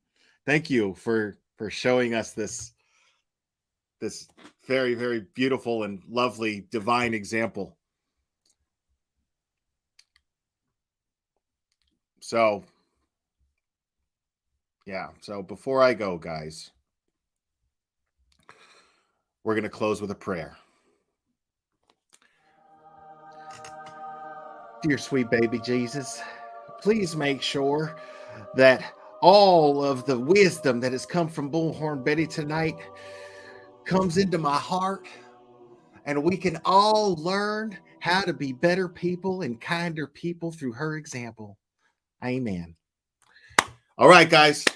I'm going to leave you guys with that. I love you guys very much. And we will do this again very soon, my friends.